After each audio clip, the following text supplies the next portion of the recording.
art is a documentation of life, but it's the most beautiful documentation you can make. Back on the canvas, just to see what it feels like, saying that my life is like a still life is like, it's all beautiful and it's all tough. You know what I'm saying? Right. It always feels like I'm going through it, but it's always beautiful. Welcome everyone to a special episode of Dissect. I'm your host, Cuchna. Today I have the honor to be joined by Chance the Rapper to dissect his new album, Starline. Chance, Yeah. honor to have you on the show, man. It's an honor to be on here. Yeah. I'm really excited to talk. We're going to talk in detail about Starline, really get into the weeds of the album, go track by track, talk about themes and symbols and motifs.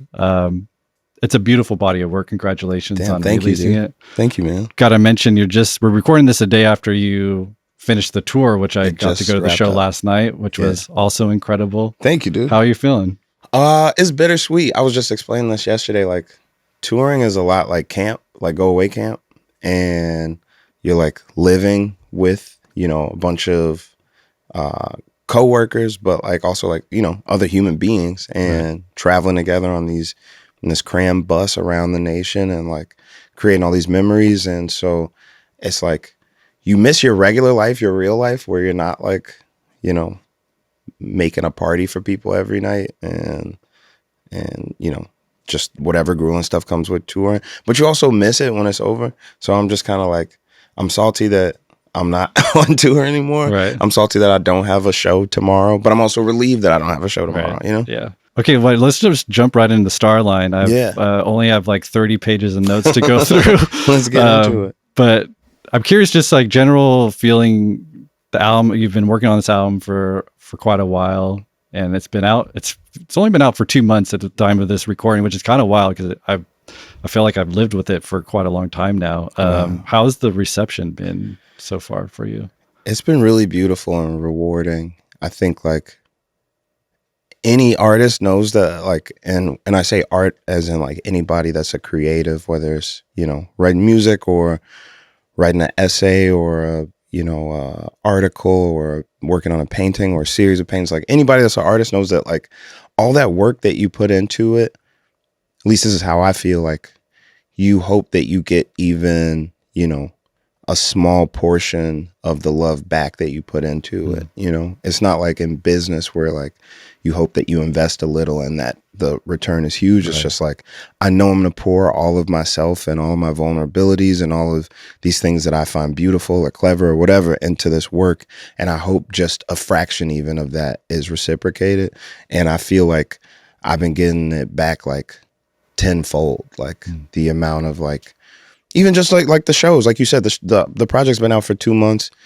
Typically, like the formula is an artist releases and then they give themselves 4 to 6 months to announce a tour. And typically they rely heavily on the more popular catalog when they go out on that initial tour. And then the next year is when they do a tour that's like specifically about that album. Because you got to give people time for it to like resonate and to become people's favorites and put out a few singles. And so this is the fastest I've ever went on tour after dropping a project. And the way that people know the words and have favorite songs and have said whatever they've had to say about the project to me or through socials, it's just been like, it's just a love that I haven't felt in a long time because it's been a long time since I released a project. Right, yeah. Okay, so I want to start the analysis portion, I guess, with just the title Starline, because I feel like through the conversation we can have through just the title will set a lot of the groundwork for the individual tracks, because it feels like a very intentional title with a lot of layers that you develop throughout the entire project. So I think the most obvious layer is the Marcus Garvey Black Starline. So maybe let's just start there. Like, why did you want to anchor the album with that historical reference? Anchor. Yeah. I think like I've said it before, I didn't know a lot about Marcus Garvey or the UNIA when I was younger. And I didn't really learn about it until about like 4 or 5 years ago when I started this project. For people that don't know, Marcus Garvey is like one of our earliest like Black leaders in terms of galvanizing the public and organizing Black people towards upward mobility, towards wealth, towards better legislation. And he had an idea about or an understanding of community and the power that it brings to have a larger global community. And he was the first like really popular leader to like look at all Black people globally as a part of one group, as opposed to being, you know, he's regarded as a nationalist, but like the Black nationalism that he was into was like a larger, you know, all encompassing group. And he was really focused on creating and furthering the connection. And that's why he started the Black Star Line, like you brought up. So they crowdfunded and organized a bunch of money from people that didn't have a lot of money throughout the nation to buy these old used government ships. And when I say ships, I mean ocean liners. So like big, like the Carnival Cruise sized gigantic ships. And they were all, you know, manned and operated by Black folks. And for people like me, it's a really like big deal, I think, like symbolically, when you learn that they were Black. Like most of our history, when you think of Black people and ships, and a long time ago altogether, you think of the transatlantic slave trade. You don't necessarily think of Black people literally like seafaring and like determine their own destiny. Right. So he bought this shipping company, or he started the shipping company, bought these big old ships and started using them for trade between the U.S. and Central America, South America, and the islands. And it only operated for a few years before he was framed by the government. Right. But it was a largely symbolic, like, you know, idea of power that had not been seen before. And I didn't learn about until, like I said, like a few years back. And I think me being independent, me going through this, my own transformative understanding of self and identity and the larger Black community, all those things happening at the same time made me feel like, I don't know, like I could just, you know, relate to him being this, you know, young Black orator. Like he's a really good public speaker from, you know, Chicago, right? He's Jamaican born, but I think raised in New York, and had a network of businesses and factions of this UNIA around the nation. And I've always been on some like trying to organize and create groups in other spaces, all working towards one goal, whether it's like promoting my project or doing something that's like advocacy work. But I felt like just the way that he loved the written word and also the spoken word was something that I think I immediately, you know, identified with. Okay. So yeah, I like the Black Star Line as like this historical framework for the album, because I feel like a lot of the album is about ancestral knowledge and the work of elders and like the inheritance of that and the responsibility of that inheritance. And so like the framework of the album being grounded in that, I think is like, it's a perfect foundation. And then you kind of use this ship ride as like a metaphor for life's journey, essentially, is what I got from the kind of the framework of the album. And then stars being part of like this of the elders, of the ants, like North Stars, like celestial navigation, and how you maneuver through the ship ride of life and using that celestial navigation, which are ancestors, is elders. Those were kind of some of the motifs of the stars that I was picking up on. Also being like God being like the ultimate North Star type thing. So really, I don't know if I'm on the right track. No, you're here, right. but I think stars for Black folks, just historically, like we have a lot of our storytelling is based in the stars or the cosmos. You know, I'm sure that you've heard that slaves from the South used the North Star to guide them north.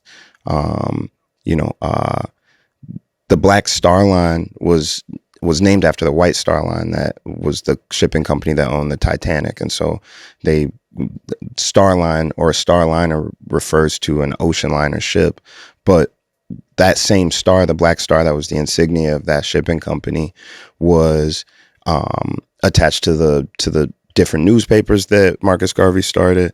Um, a lot of black countries, namely Ghana, include the Black Star in their national flag Right. as a means of celebrating Pan-Africanism and welcoming black folks from around the diaspora, around the world to Ghana. And, you know, biblically, you know, the three wise men followed a star to find Jesus. So there's, you know, I think we've always in music, you know, used this kind of like extraterrestrial like motif, or like, you know, stargazing or traveling the stars, or being alien to a space as like a way to just like, it's just something that like ultimately it describes blackness, or like, or feels like blackness. Like, you know, rest in peace, Sly Stone just passed this year, and him and Parliament, George Clinton, and so many folks in the funk era were like, you know, or even if you go to Sun Ra, like there's so many different like black movements that were based in like some like I said, alien or star, you know, traveling type of aesthetic. And I think using the star part of Starline to reference all of those things was something that I like very early on knew was going to be a motif that will work through the project. Right. And so it's, you know, space, it's the star also meaning myself, or, Right. you know, or even just how I think of the words. Like I think of on this album as myself, rather than myself being the star of the album, I'm like a co-star. I'm a supporting actor, and my words and the words of others that are in the album are the star throughout. Beautiful.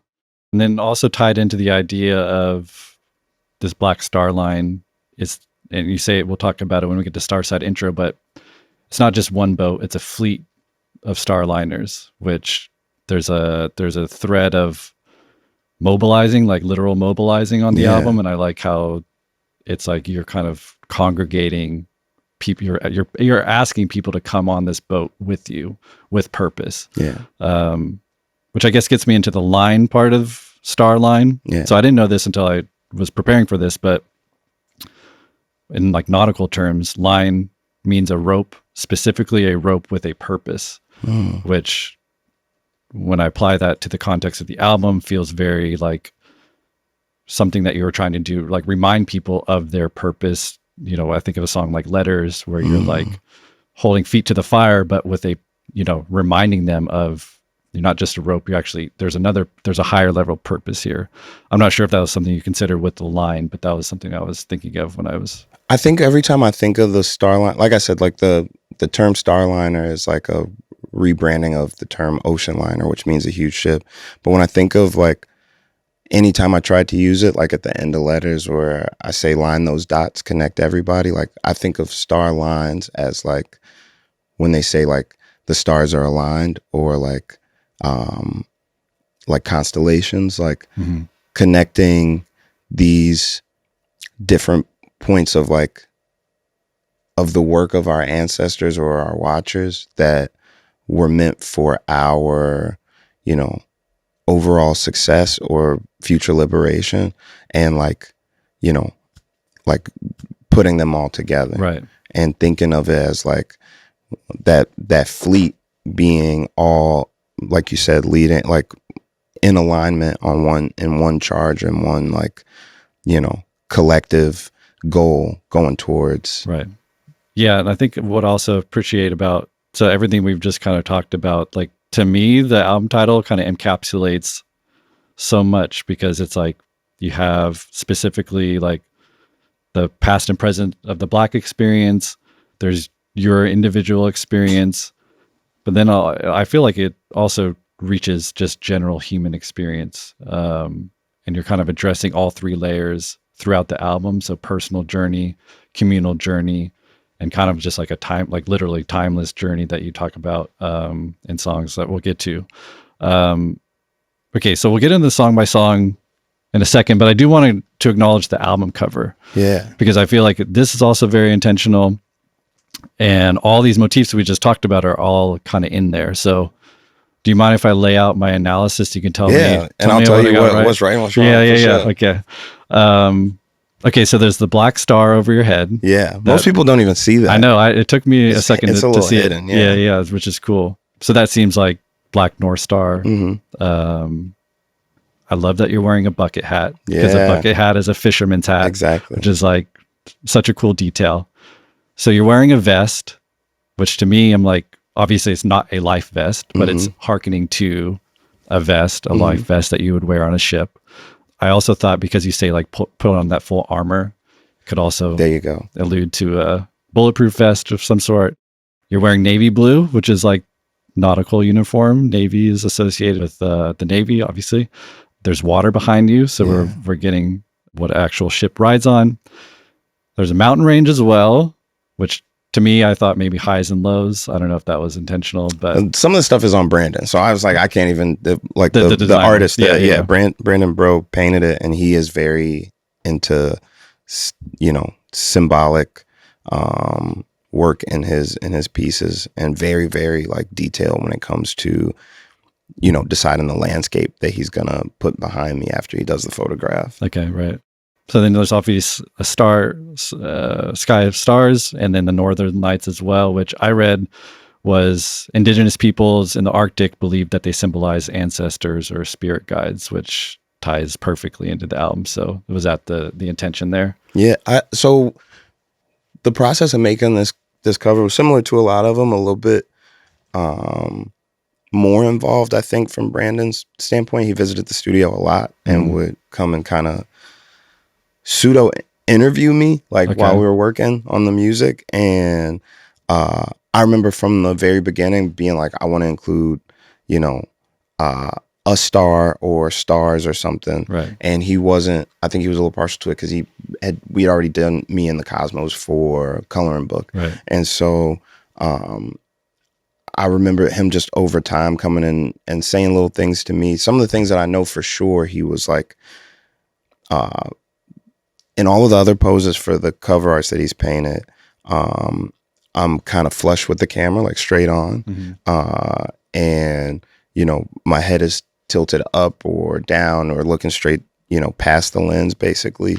And the other covers. And this one, he wanted me to do, I think what he calls a captain's pose. So a lot of like 17th century, like, paintings of like famous, like, captains of ships and shit. They would take their poses where they're like kind of turned a third, like to the left, and then they, Right.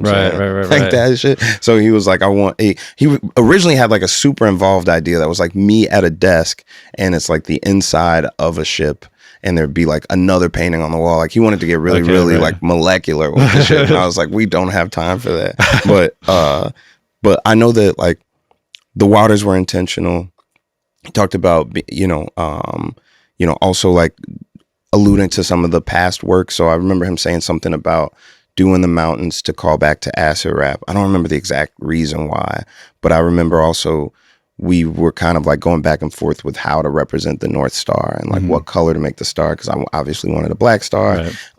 And so I remember when him telling me this really deep story about, the specific place that you go to see the Northern Lights, which is what's depicted in that background. I guess that it's a mountainous area, but the black star that's in there got added at the last minute because he wanted the Northern Lights to represent the North Star. Okay. And then maybe like, 3 or 4 days before we submitted the whole thing, I was like, just please put a small black star in there. And yeah, the vest I wanted to wear because in a lot of the, planning for aesthetics, like I wanted stuff to feel, battle prepared, armored. So there's a lot of like utility, vest or holsters that I've worn over the years. So I wanted to have that represented. The fisherman hat is also like, a part of like a tactical, like gear that sometimes people wear when they're working in certain ops. Like, everything was meant to look a little bit more, I think, serious just overall, because I feel like a lot of the topics are heavy or about grief or about whatever. But yeah, I think like what I can definitely say is that Brandon like thought a lot about all the content of the music and wanted to give as many of those things. And I don't think the other projects have that as much. They're more so based on me. You know, he wanted my head to be in the clouds for 10 days because I was a kid that wanted to be famous, and has me in the woods and acid rap because I'm, you know, doing some trippy shit. Right. But they don't, those other covers don't allude as much to the actual content of the lyrics as much as it does to like my age or how he saw me at the time. Right. Yeah. And I think this was the one where I think this is probably Brandon's favorite project of mine. And I think this was the one that he was the most like involved with in terms of like trying to find out what to put into the cover. Right. Yeah, it's a lot to work with. I think it's my favorite project of yours. Thank you, man. Yeah, there's a lot of, it just seems more mature. I think you're rapping the best you've ever rapped in your career. For sure. And just the layers that we're going to get into with the songwriting, and not only just individual songs, but the way motifs develop over the entire project. I think it's just, it's my favorite kind of art, which is like, I always say, like, great art will give you what you give it. It's meaning like, if you give it your time and it's truly great, it will continue to give the harder you look, where you can't say that about every project. So thank you, man. It's only been 2 months, but I do have 15 pages of questions for you. So let's jump into Starside intro. Yeah. Surprise, it's the boy who lived. It's the West Chatham Santa with some toys to give. A 38 special I call Noisy Cricket. I got a chain on now called Roy G. Biv. Feels very intentional intro. One of my favorite parts about the intro is that you start by just rapping. 32 bar verse, a kick drum, some like underwater kind of sounds behind you, but it's like you're just rapping. I will point out for the listeners that you do sustain a 3-syllable scheme the entire verse. Yeah. 6 iterations of it, but I didn't actually, it's so smooth that it doesn't call attention to itself. But then I was like, holy, the entire verse is 3-syllable. Yeah. And so I guess walk me through the intention of the song. What were you like? I guess like what were you trying to accomplish in the intro? And at what point was it written? Because it seems like you're setting up a lot for the album. You're also addressing the gap in between projects. So you're doing a lot. So like, I'm just curious where it started. That's such a good question. I think I spent more time thinking about what the intro would be about than actually like recording it and writing it. That makes sense. So over the years, I think there's like been 3 different songs that were going to be the intro.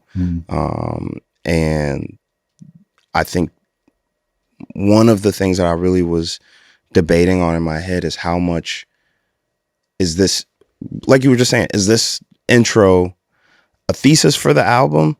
Is it my first arguments for everything that I'm going to be saying on the album?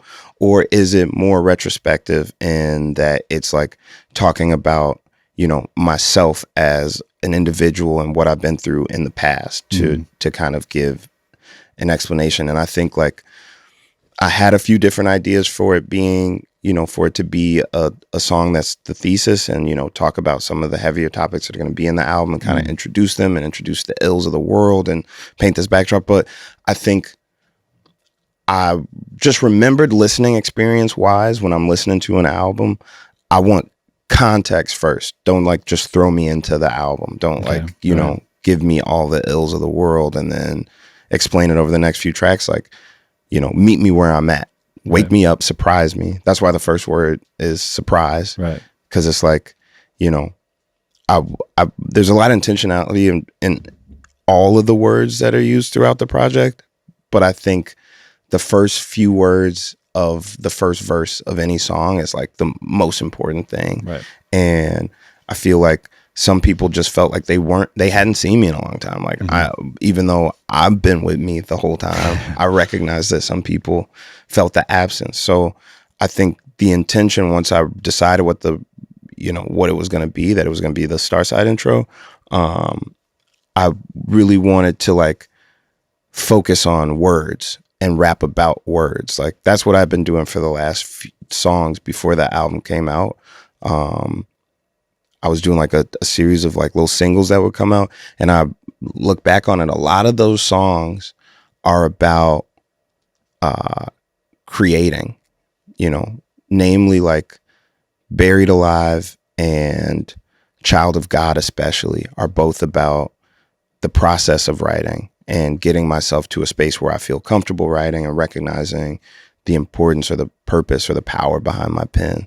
And it's placed in a way where it makes it relatable, and it talks about confidence and talks about all these other things, so people don't really think about it. But I'm really like coaching myself through writing while writing about writing. And I think the intro to Starline, it really shows the, you know, some of my greatest rhymes, like, I think, but also like it talks about the importance of staying in your craft, how important my voice is to even people like Lauryn Hill, right? Miss Lauryn Hill, yeah. And, you know, and some of the things that I've been going through in the years, reasons, you know, why it's taken so long, and the things that I've had to overcome. So before I get you to the Negro problem or No More Old Men or Just a Drop or Letters or any of the things that, or, you know, even treat any of the real subject matter of the album,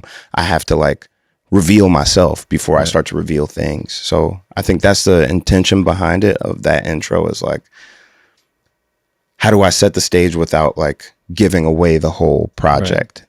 So was the writing about writing, like, did you experience writing block, like a writer's block in that 6 years, or like, was that kind of find yourself and find your pen again? Yeah, I think I don't know that I ever had a real block. I created and created. It was, you know, having the confidence in what I was writing and believing in myself enough to publish the work was like the biggest battle.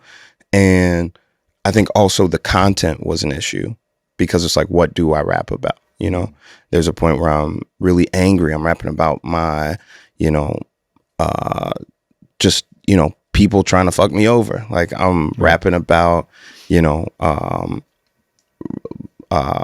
romance or the problems in romance, and I'm, you know, experiencing, and like all these other things that didn't feel realized enough, or felt a lot like confusion before I traveled to Ghana, before I picked up a camera and started like dabbling at other art spaces.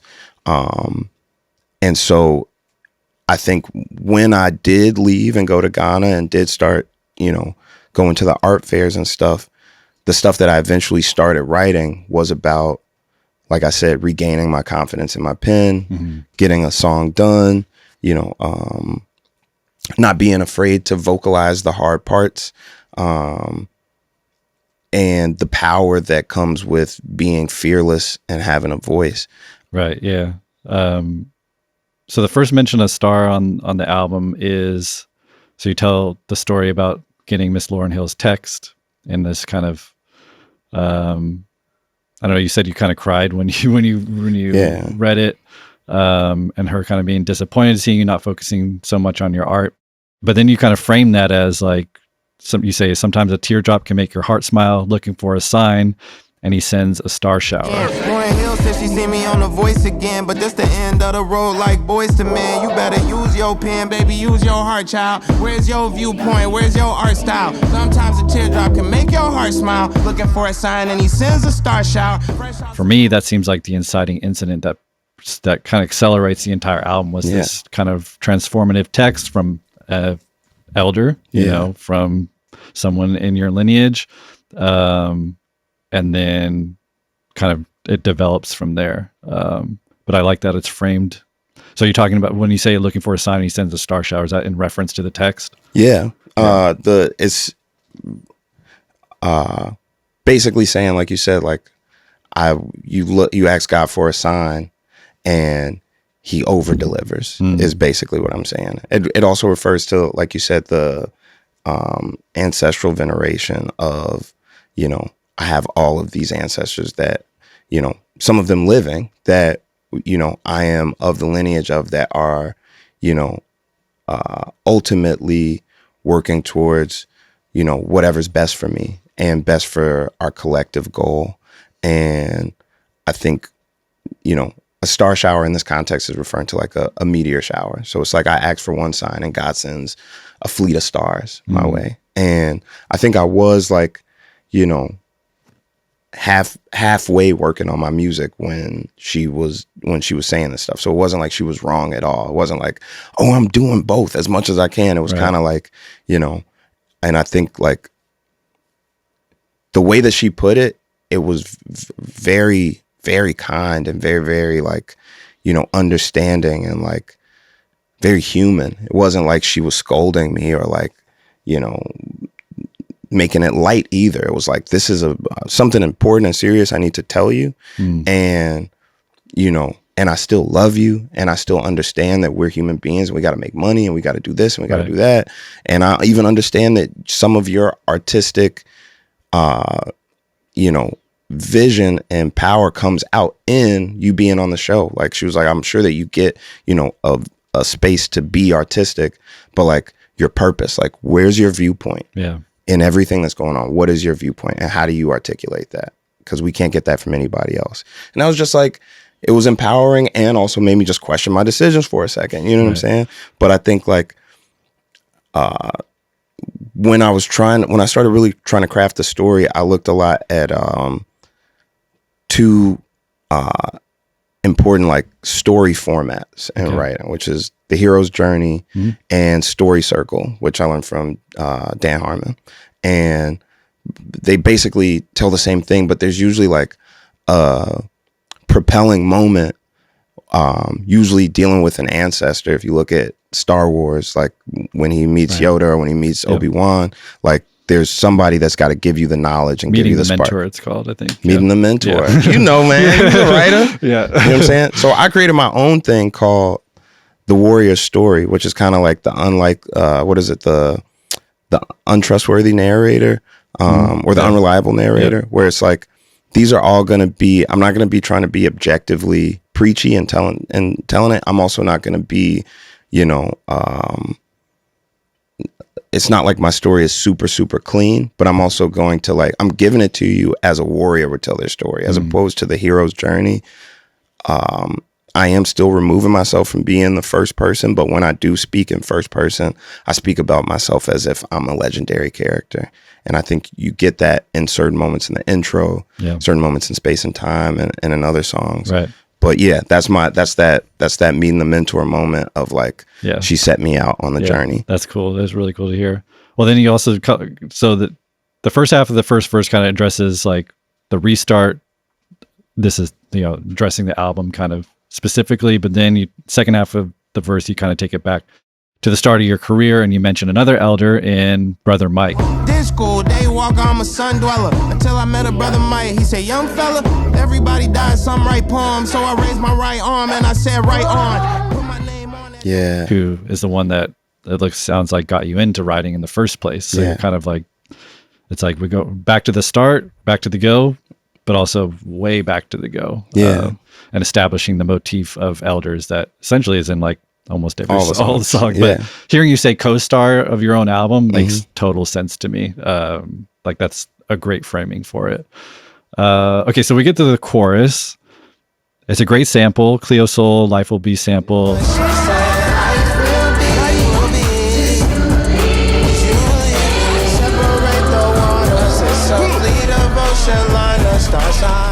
Recent song, 2023. I'm curious about, well, I recently said, I actually saw today in your little mini interview with Jeremy Hecht, so there was originally like a Michael Jackson sample that didn't get cleared, so this one came in later. Yeah. Very late. Oh, really? Oh, no, sorry. So the Cleo Soul sample was always there, right? Oh, okay. That was the base of it. It started with the kick drum that I made and that Cleo Soul sample, which goes through the Prismizer.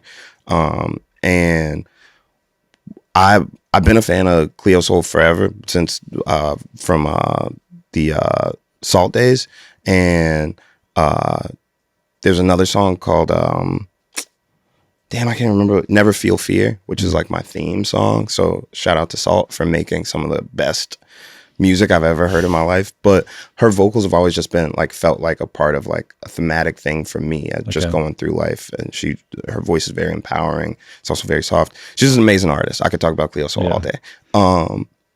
When I heard the original Life Will Be, her song,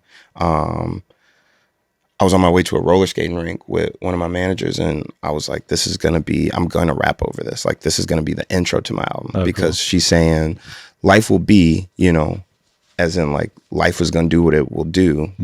Just keep believing in yourself. That goes back to the, the confidence in writing and publishing stuff.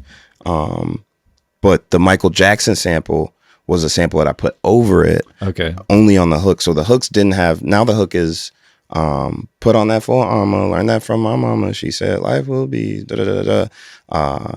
separate the waters. There's a fleet of ocean liners, Starside, which I love those lyrics. Yeah. But originally it'd be a key change, and then the Michael Jackson sample is oh shit, what is the song called?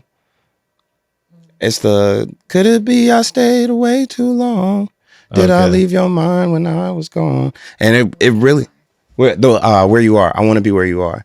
And it just felt thematically like it fit so well, because it was he's basically talking about, was I missed in my absence? It felt really like a good, like, in that same tone of like surprise. Right. Okay. It's the boy who lived. Yeah. Yeah. But we went through a lot of shit trying to get it cleared, and a lot of people that really helped out a lot. Shout out to Rodney Jerkins. Shout out to Jody Gerson. Shout out to the entire Michael Jackson estate. Everybody tried to make it happen, but it's just a lot of red tape when it comes to sampling anything with Mike on it. Yeah. And so we got really down to the wire. Like, I would say a week and a half or 2 weeks before the album came out. And I was still, calling people all day, every day, like going through it, trying to get this thing. And in that time, in those last 2 weeks, there was a bunch of other versions that got made, with the same kick drum pattern, but with other samples. Okay. And at one point we took the Cleo Soul sample out, kept the kick drum, and did Uma Says by Yasin Bey, formerly Mos Def. Right. Yeah. And that version is super raw. I was just listening to it yesterday. I was like, damn, this is so cool. But it was so different from the Cleo Soul thing that I was just like, I feel like I'm taking it too far in another direction. So I ended up last minute just like redoing the drums for the hook and adding that, like, the refrain that I was singing earlier. Yeah. And it worked out for the best. But that the Michael Jackson chop I did myself. Like, I'm low-key super decent on MPC. Okay. And the chop was like literally brilliant. Like, it was so fire. So, but you said it was a key change too? Yeah. So I can't remember the keys that it's in, but it would like transpose down so that it stayed in key with the Michael Jackson. That was the thing. I didn't want to like change his vocal, but it was in a different key than the song. Okay. Okay, so verse 2, you reference your mom in the chorus, but also in verse 2, you develop a new, or really introduce it for the first time on the album, another iteration of the star. Look, mama, I seen a star, big and pretty, and it ain't that far. Bright and bold and black like me, and it's right in the mirror, I'm shining hard. This is speaking to self-confidence, reinvigorating yourself with self-confidence, also speaking to another elder. So already we have 3 of the elders established. I love how you addressed the big day. It was like one of my fears coming into the album was like, is this just going to be an album about the last album? And all, it was like, you hear that all the time, where it's like too meta in its own, like, and I love the 3 went platinum, the 1 went diamond. I had an F-, but that's behind us. The 3 went platinum, the 1 went diamond. I had an F-, but that's behind us. My pen on paper worth millions of dollars. Shout out to the fact that they still ain't signed us. So the framing of F- I love, because it's like, that's a grade given out by someone else. And it's like, you were given a grade, quote unquote. Yeah. But it's like, that's not the reality of it. I'm glad you caught that. And it's like, but then it ties into the other, what'd you say, misdiagnosis, which is like it feels like part of that. Yeah. So I just love that it was like, and you literally say that's behind us. Like, this album's not going to be that. Yeah. And like, so when I heard that the first time, I was like, that's fucking clever. It's like the perfect way to just move on let's get that out the way. Yeah. I think like I really struggled in school, like post 5th or 6th grade. Up until 4th grade, I was like considered one of the smart kids, right? And in 4th grade was when I was moved into the LD and BD classes, which is the learning disorder and behavioral disorder classes. And it really did something to my confidence to be viewed in a different way and to be separated or isolated that way. Mm-hmm. And throughout high school, I kind of just like fully like removed myself from school. Like I didn't go to school really my whole junior year or sophomore year. And just like when I would be asked to speak to the reasons why I wasn't showing up to school or why I wasn't, participating in class, I could really like pontificate on that for a long time. Like I could, it would be ironic to people how well I could explain the uselessness of school, but would not, apply myself to prove that I was, academically there, in class. And this like form of being like misgraded or misrepresented or misdiagnosed, was something that I experienced early on in school, where like the view that my teachers had of me was not the same, way I saw myself. And so I think like I do love that F- that's behind us, because it's like I've never been an F-, you know what I'm saying? Right. But like you said, this outside grading, like this valuation system that is really just arbitrary, is something that follows kids and like follows people. And I'm like, at the end of the day, like I am just who I am. You know what I'm saying? Like I see the star that's in the mirror. I see, the things that I've been able to resolve through and like, still show up through. And I know that that's not an F-. F- is not even a real grade. You know what I'm saying? Like a nigga giving you an F- is like just saying fuck you. You know what I'm saying? Yeah. I guess that leads me to thinking, like, do you have little bars like that you work into verse? Like, what's your writing process like? Is it kind of more fluid, or do you have like little one-liners you kind of work into a full piece? It's very rare that I have, like, every once in a while I will like come up with a bar while I'm just like chilling or hanging or saying something funny, and I'll put it in my notes. They never, like, I can never fit them in. Okay. Every once in a while I'll try, but it doesn't ever really work out that well. Sometimes I do have stuff that sparks an entire song though. I always say, no problems. Like if one more label trying to stop me, it's gonna be some dreadhead niggas in your lobby. Somebody was just saying, like walking around saying it, because I knew I was gonna put it in a song. But for the album, a lot of it is either punch cut, or meaning like standing up at the mic and writing it on the microphone literally, or written in a notebook with like a title or a theme already in mind. Okay. And so I think like that first verse is such an origin story with a little bit of like the themes of the album fit in, like the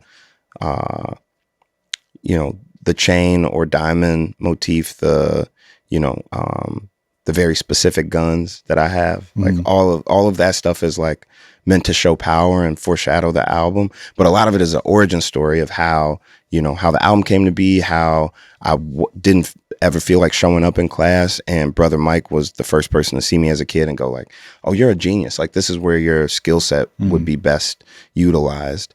I feel like when I by the time that I got to the second verse, which was a very different second verse originally, it was a lot more about revolution and liberation and themes of the album. Okay. And I ended up changing it. But once I got to that second verse and I'm like, really trying to explain, being backdoored, the relationship with me and my BM, how my money's been, and then, furthering it into, actually speaking on the big day and reception and shit, it was like, this is a perfect time to continue this theme of misgrading and looking back on the past as like, this is what really happened and this is what really did not happen. Right. Yeah. And then within the framework of the album, it's like people dim your light, but also like you rediscovering it or, okay. So then we get to the outro, where it's the first of a handful of Richard Pryor excerpts that are they all pulled from the Wattstax concert documentary? Yeah. All of us have something to say, but some are never heard.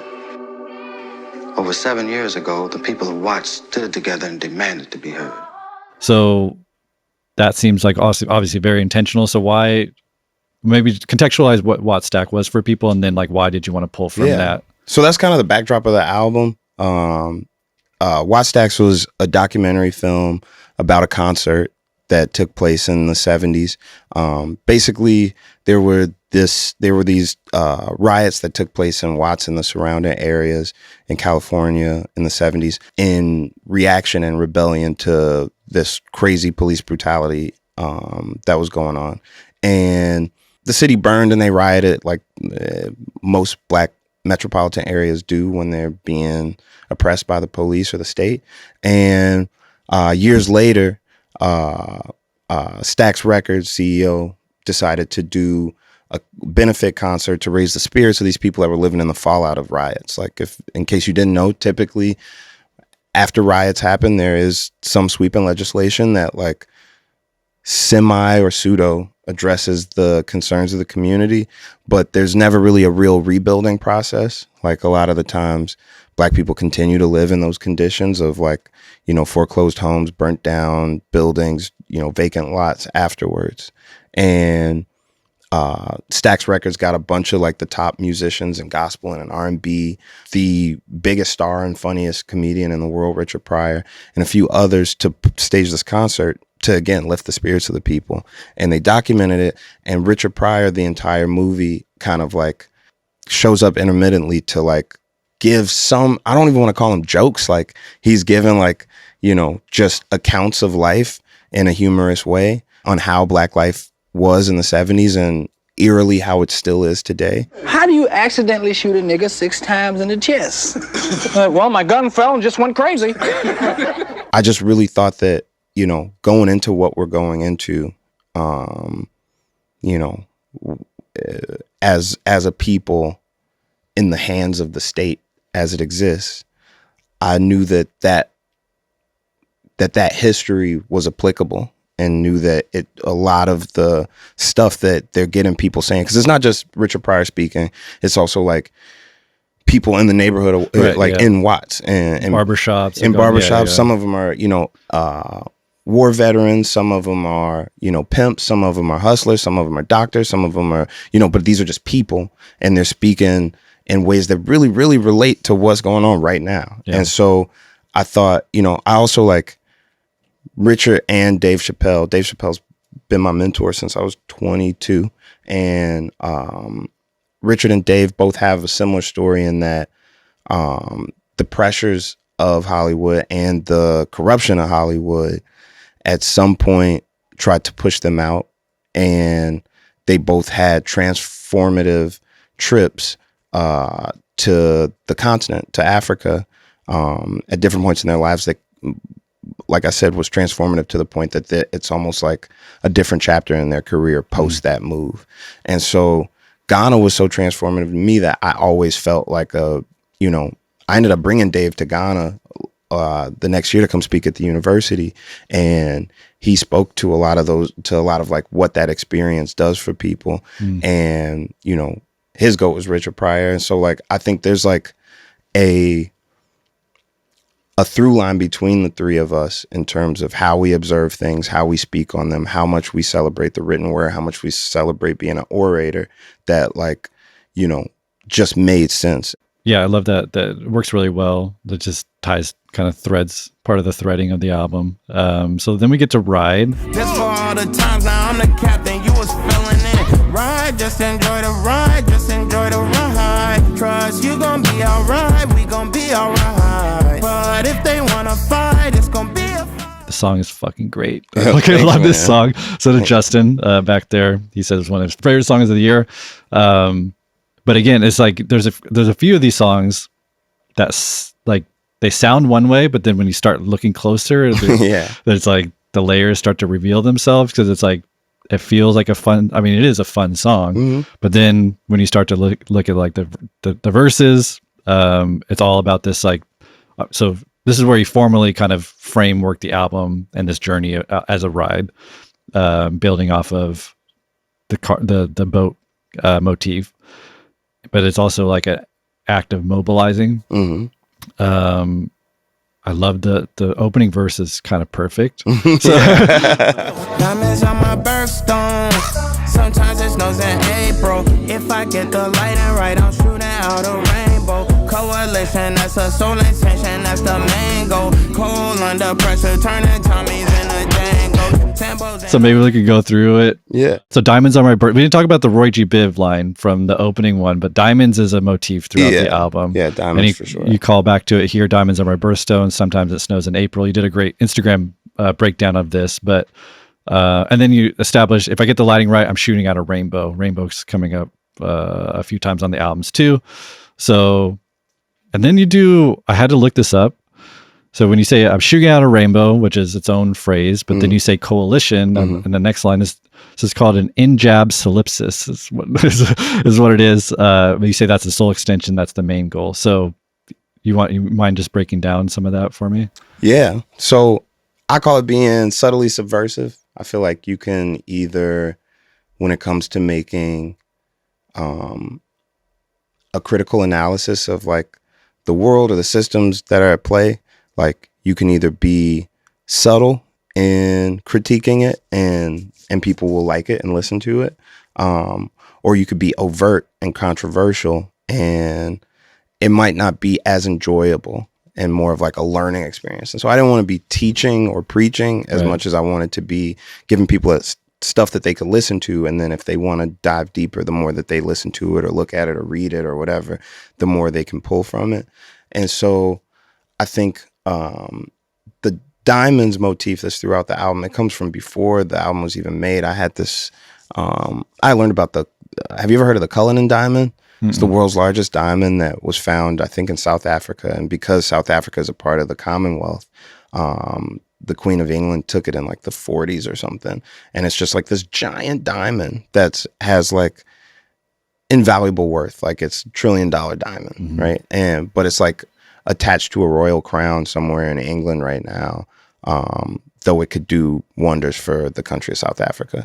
And so one of the early like motifs that's still in a few songs, but definitely not as heavy as it used to be, is like this heist theme that we're on a heist, and you hear it in a lot of the songs that came out before the project.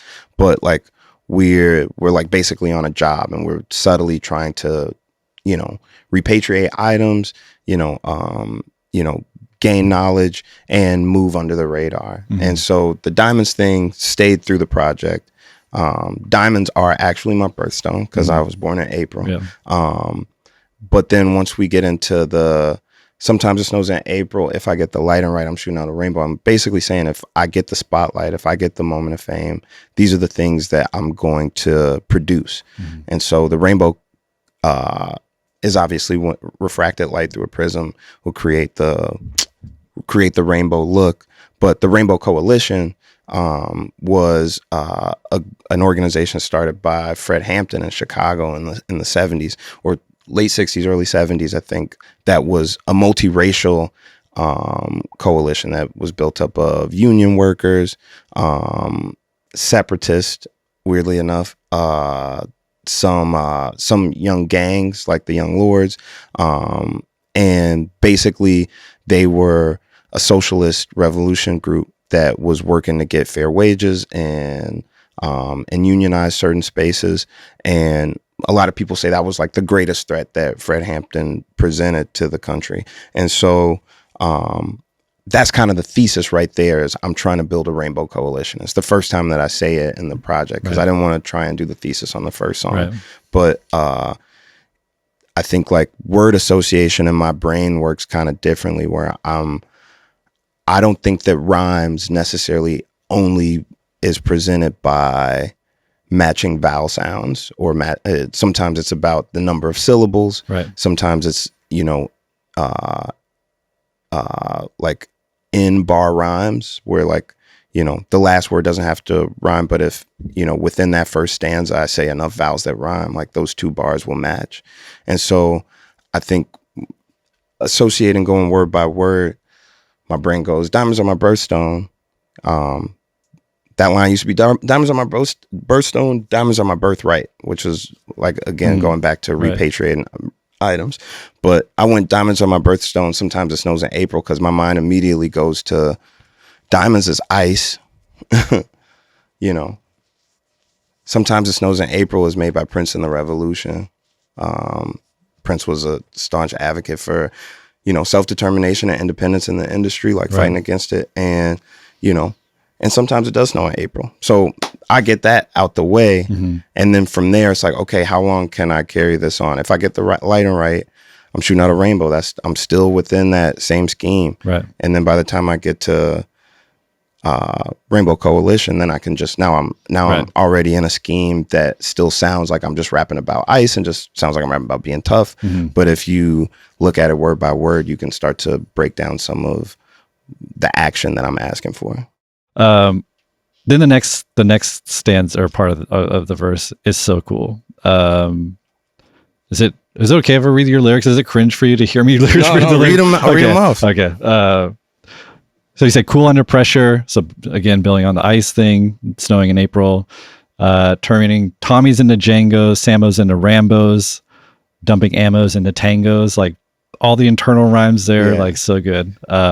Make the gang a Milligan, make sure they move militant. So this is, I feel like there's a militant theme throughout the entire project, which gets established here. Cool under pressure, turning Tommies into Djangos, Sambos and the Rambos, dumping ammo in the Djangos. Make the gang a Milligan, make sure they move militant. This for all my gullas, I'ma get us off this gill again. This for all the times, now I'm the captain, you was filling in. Ride, just enjoy the ride. This line I love. This is all for my gullas. I'm gonna get us off this gill again. That's a bar. That's so good. That's a bar. And then you flip it to this for all the times. Now I'm the captain. You was filling in. So what's that movie called? Captain Phillips, starring Tom Hanks. Yeah. So like, there's like I started this thing in my phone called a retrospective analysis, which was like all of the different motifs I was going to use, the different ad libs I was going to use, like all of these things that like going into the project that I wanted to use. And some of them were like new words that I was going to try and, you know, put into the ether. And so there's an old phrase called an Uncle Tom, which like refers to somebody that's overly subservient or against the needs of their people.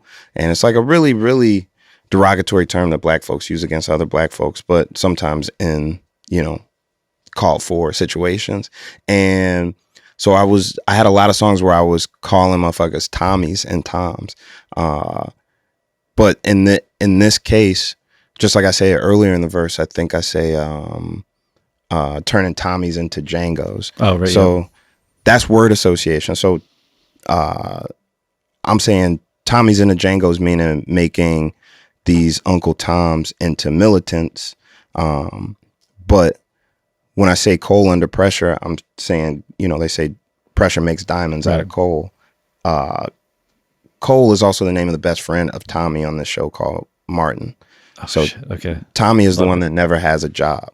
So once I say coal under pressure, my brain is immediately saying, you got to say something about Tommy. Okay, coal under pressure, Tommy's in the Djangos, Sambos and the Rambos, ammo into tangos. So now we're not transforming things anymore. We're saying we're going to actually put live rounds into targets. And I think like my brain is like, okay, you used into too many times in the same way. Into is transformative, but it's also, you know, impressing upon. It's a beautiful part of the song. Then verse 2, you make your first reference to Noah. So you say a whole lot of goats, but it's only one boat. Okay, we got to talk about the boat. Yeah. But then you say, and it's only one Noah, you know what I mean? So bitch, get in the whip. So again, kind of gathering the troops, getting everyone on this ship. The boat thing was so cool when I figured out, well, you say it later in the album, but best of all time. Best of all time. But obviously boat is playing into the motif of the album. It's like a perfect little self-description there. And then I have a question about the Noah, but like when did the boat thing happen? That was early in the recording process. I have like 2 songs called Boat Freestyle that are like me talking about being the best. So I feel like the goat thing in rap is like a conversation that's always going on. And, you know, we have numerous goats. And most people would say like there's multiple goats. Right. Like, and for me, I can agree that there are multiple greats because to me, greatness and goodness are different. and being the best is different from being great. Greatness is about scale, and being the best is about potency. So it's like, you know, Alexander the Great was great because not because he was a good person. He did terrible things, but the scale at which he operated, the amount of conquest that he went on, was at a great scale. It was largely impactful to many people. But then best is like, you know, the best basketball player might not have never went to the NBA because they weren't presented all the same opportunities. They weren't, you know, seen in the same light. They didn't have the same impact. But just in, you know, in actually playing basketball, technically, you know, they might be the best. And so I started to just look at the works that I was creating and what was going on within the project. And I'm like, I am the best when it comes to like pen to paper. You know what I'm saying? Like in terms of the scale of what I can accomplish, like sometimes it's just scalable because I'm not always necessarily going to be presented the same opportunities as everyone else. No one is, you know. Your story, you know, is, you know, it's all about how you tell it. Like I think Terrence Crawford is the best of all time. You know what I'm saying? Because he's just incredibly skilled, but he's also a great because of the story that he was able to put together. Like you have to put together a story of greatness. You have to go on that journey to achieve greatness. But the skill level, like, is something that's just fact. You know what I mean? Right.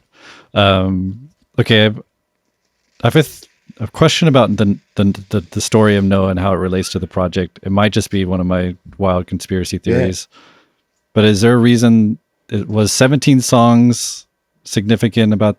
Was that intentional? Anyway, symbolic?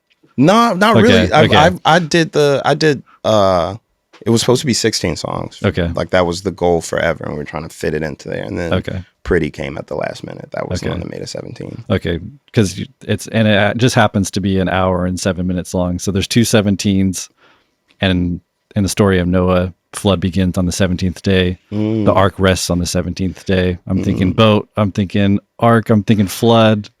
I would be too crucial if I was able to do that. I'd be next level. I would be too good. Y'all have to back me up. Okay, all right.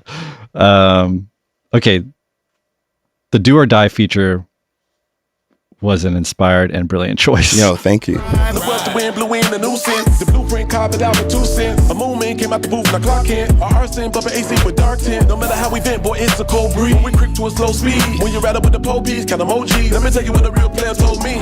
When I heard them come on the track for the first time, I was like, I'm 42, so I grew up on Do or Die and Twista and all these guys. So but frankly, I haven't, no offense, I haven't thought about them in years. I don't really hear their music all that much. But when it just brought me back to this warm nostalgia place. And so when I heard them, you kind of recontextualizing them and them, I didn't realize they were from Chicago. And so there's this kind of generational baton interaction happening here. 100%. And again, tying into this, album long theme of elders. Yeah. I guess maybe like, did you hear the beat and like think like they need to be on this song, or like where did that come from?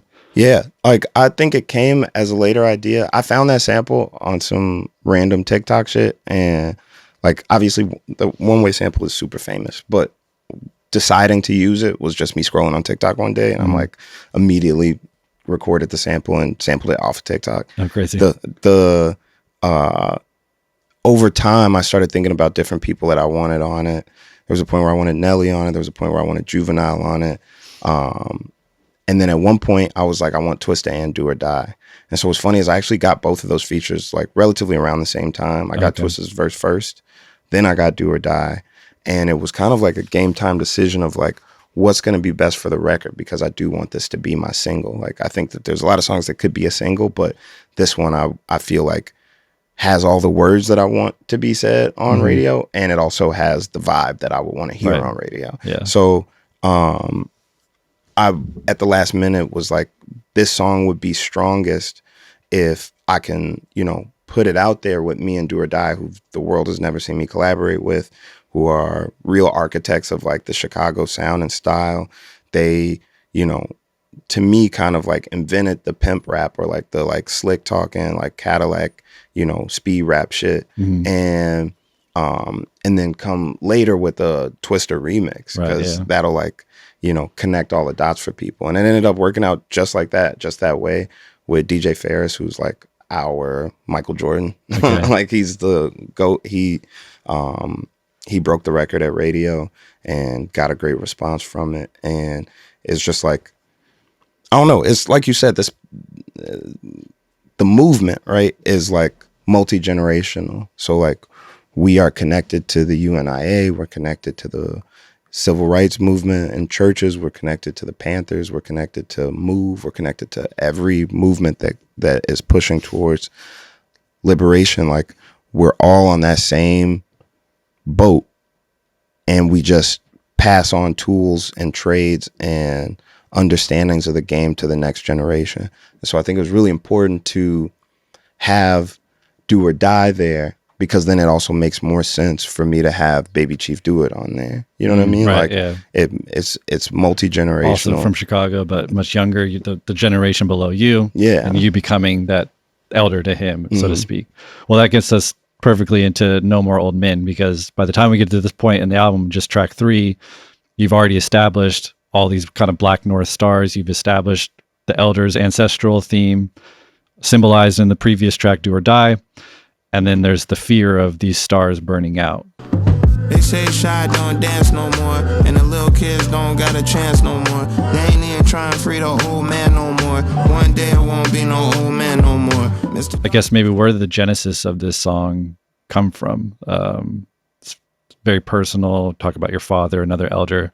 It's maybe my song of the year. It's like it's a really powerful song. Yeah, I think it's song of the year too. Yeah, I hope. This song, it started as a poem by my cousin Nikki, Tanikia Carpenter. She's amazingly talented in 50 different things, but I think she's one of the poets of the generation. And she has a poem called I think it's called No Grandfathers in Chicago, from about 5 years ago. And it's basically just speaking on how, premature death due to gun violence will one day have like a visible effect, in that a lot of these people that die, like that get killed in Chicago, have a kid or have 2 kids, and the kids are like infants. And so as this median age of death gets lower and lower, one day we won't have, that older knowledge and wisdom that's able to be passed down.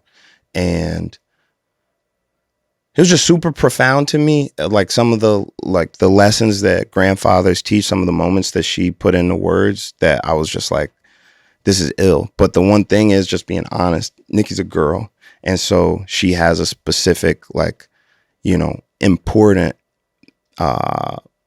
perspective on it. But I'm a boy, and so the lessons of boyhood, the parts of patriarchy that are positive, that girls may not be able to experience or experience in the same way, is something that I felt like I really needed to speak to. And so I look at the song as an extension of her poem, and just discussing like these important lessons of boyhood, because we all know now, we've had time to learn and unlearn that like there is negative or even poisonous patriarchy and Black patriarchy. But at some point we got to have a discussion about the important parts, like what is positive boyhood? What does it look like to have these certain lessons? And so I really get into, it's my favorite. I think it's my best writing, to be honest. Like, and I love Letters too. I love The Speed of Love. I think there's a lot of great writing on it. But in terms of like, I really learned a lot from the painters I was around. When I went to Venice Biennale and I was around all of these like, world-class artists, and got to see them not even just speak about their own art, but also explain to me other people's art, where it's like, detail, sensory detail, the things that you can,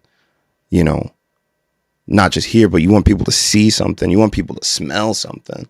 So even using terms like, saying cigars on a song gives you like a sensory detail, right. or describing the color or the sound of something, clippers buzzing. Yeah. Like those things, they activate something in the mind. Clippers buzzing, crying grandbaby boy cousin. The first cut, little man, quit all that fussing. God the Father may love ya, the world doesn't. That's how I learned to put my dukes up and play the dozens.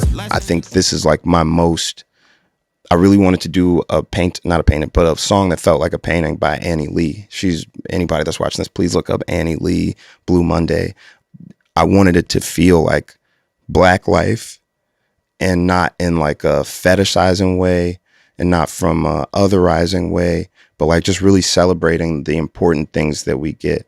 And I'm most proud of it because I invented with this song the 4 Black commandments. Like we grew up on, like a lot of my friends that's 90s babies, we grew up on the 10 crack commandments, and a lot of us never sold crack, but we all been Black this whole time. So it's like, we need that. Right. Okay. So there's 3 moments on the album that I get chills. This being one of them.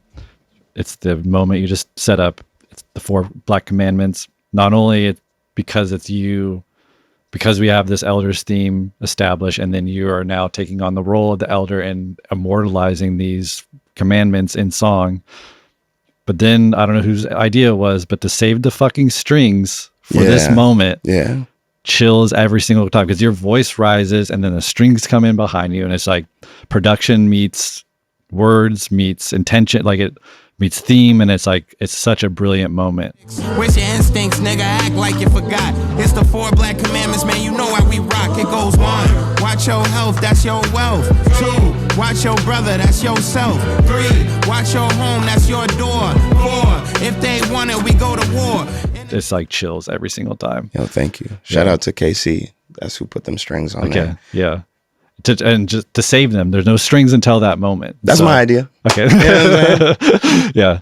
No, it's really beautiful. Okay, then I got to get some explanation on because of after the commandments, you say this really beautiful passage, in the distant future, the twilight of our lives. In the distant future, the twilight of our lives contains all the laughs and highlights of our lives. The knowledge that can help a young man go forth for the day you don't see these old men no more. Okay, go ahead. in a distant future, which is important to say, like not anytime soon, but in a distant future, the twilight of our lives, meaning that's how they describe the ending, like the ending years of your lives.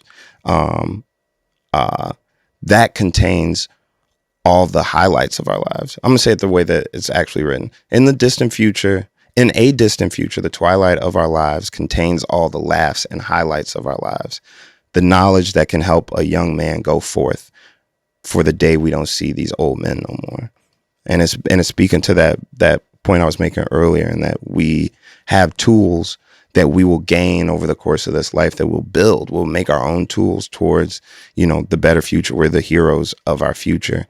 And then at some point we have to pass those down, so that, I was really young when my dad taught me, the code to the safe, how to load the gun, how to protect my home if something happens. Mm-hmm. And you have to have those moments, that passing of a torch and like a serious human moment, where you set up the next generation to fight the battles that they're going to have to fight. And I think when we look at life as like, life is meant to be short, or, D'Angelo just passed, like he's 51, I think. Like for Black men, it's not just gun violence. It's also, health. It's also environmental racism. It's also, medical malpractice. It's also heartbreak. That's one of my favorite lines on the song is, they sleep in separate rooms for years when their hearts broke. Mm. So in case somebody, what is it? Sleep in separate rooms for years when their hearts broke. So at least somebody's there if they start stroke. Like Black folks, I've seen it plenty of times in my family and in other families, like some of the older generation families, you will notice your aunt and your uncle got 2 separate rooms in the same house. One of them lives in the basement, one of them lives on the top floor. And then you get older, you realize, they're kind of like, they're together, but they're not really together. And then once you start to question it, you realize like a lot of black folk don't want to go through the divorce, whether it's for religious reasons, whether it's financial decision, whether it's, you know, just for the kids. But I mean, you see it when the kids are all grown. Nobody even lives at the house anymore. It's just them two, but they live in two different parts. But it's because they have this pact of love that I would rather keep this home intact for the future generations and for the love that we have for each other, so that you're not going to die alone. We old as hell. You know what I mean? Right. But that kind of like, even that conversation, that understanding, not saying that that's perfect, not saying that like, because I'm sure that there's people that like, and I would agree to a certain extent, like it's better to be happy and alone than to be miserable and together. But some of these people weren't necessarily miserable. They had made peace with the plans that they had made for their lives. So I think like, you know, having an understanding of what are the factors or key causes of this premature death, and also celebrating the reasons why we need, you know, elders, and, you know, kind of naming some of the issues is like, it's just flawless victory to me. Like for me, that's what I look for. Yeah. Okay. So then, I guess maybe it's a good point to start talking about the sequencing of the album, because I'm not sure, at least in my mind, like the album kind of moves through these, I don't know if they're framed as acts, but there's groupings of songs that happen to be mostly four songs each that all kind of bundle. I mean, the whole album is obviously there's through lines, but you know, when we get to No More Old Men, Negro Problem, and then Drapetomania, it's like it's more communal. So I guess maybe talk to me through some of the thoughts when you sequence the album and like the intention behind the progression of it. Yeah, I think like the most overarching decisions that I made is more so like what I was saying earlier, like how soon do I want to introduce the thesis? How soon do I want to get really radical or really experimental? How soon do I want to, you know, speak personally versus speaking, you know, about the world around me?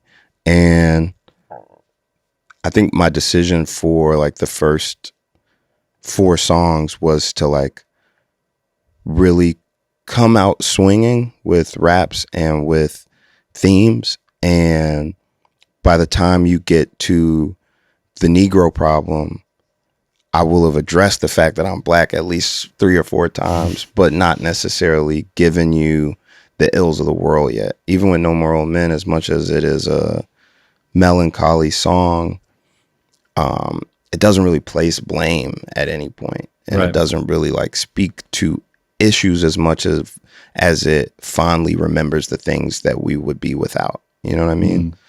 I feel like Negro Problem is the first time that we really speak from a place of lacking, and speak to, you know, a younger generation in a way that, like I was saying earlier, I don't want to be too preachy or teachy on the album, but this is the one where I'm like, the first verse of Negro Problem is basically from the perspective of a 13-year-old black kid, like what it's like growing up in terms of being over policed, what it's like going to school, what it's like having to wake up and cook for yourself, what it's like living in places where there's, you know, water mismanagement or poisoning, and just kind of like what a day in the life looks like and the things that you're gonna have to go up against, and how separate or isolated that experience is from everyone else's. You know it's dirty when the sink dirty. Nowadays you 13, you gotta think 30. Can't be out here sitting waiting on the next man. Wake up early, hit your reps, cook the eggs, man. Keep your head on the swivel, cause the pistols got switches on them. And even little sticks got extensions on them. It sound a long way from some whippings, don't it? It's all the same road with some distance on it. Now it's train. We should probably talk about the framework of the song, because well, one of my favorite lines in the whole album actually is where you say, sound a long way from some whippings, don't it? It's all the same road with some distance on it. And then train police, school police, it's going to be police at the balloon release. But framing the song with the Negro Problem, with maybe you can set that up for the audience, but this historical white supremacist framework. Yeah. after slavery, then was kind of repurposed by Frederick Douglass and Booker Washington, all kind of addressed this idea of the Negro problem. And then you have the line, it's all the same road. So you're kind of taking it back to the history of this country, right? So maybe you can unpack that a little bit for the listeners. Yeah. I love that line, just the way it's said. It's all the same road with some distance on it. Yeah. That's just explains so much. It's just a great way to say, like, you know what I'm saying? It's same shit, different toilet, you know what I'm saying? But in a cooler way. Well, also I love about it, it's like the things that you're talking about in the song and the album, it's like these don't exist in a vacuum. Yeah. There's history behind them. So 100%. if you isolate one incident, you can make, have a conversation. You can't though. You have to view it historically. Facts. Yeah. So like the Negro problem as like a like social term is something that, like you said, goes back to the late 1800s and early 1900s. And it was always framed as like this issue that America has because the Negro is lazy and the Negro is uneducated and the Negro is not like a, productive member of society. And it never really addressed some of the issues that caused that. And so Booker T. Washington made a collection of essays with writers like Du Bois on it. It was a lot, that's where WB does the whole talented 10 thing. And like, you see a lot of these writers actually come back years later and be like, you know what, why would I ever blame it on black people? But that was the framework for that term, was like this a problem that America has is Negroes, but not necessarily explaining how we got to the conditions that we were in.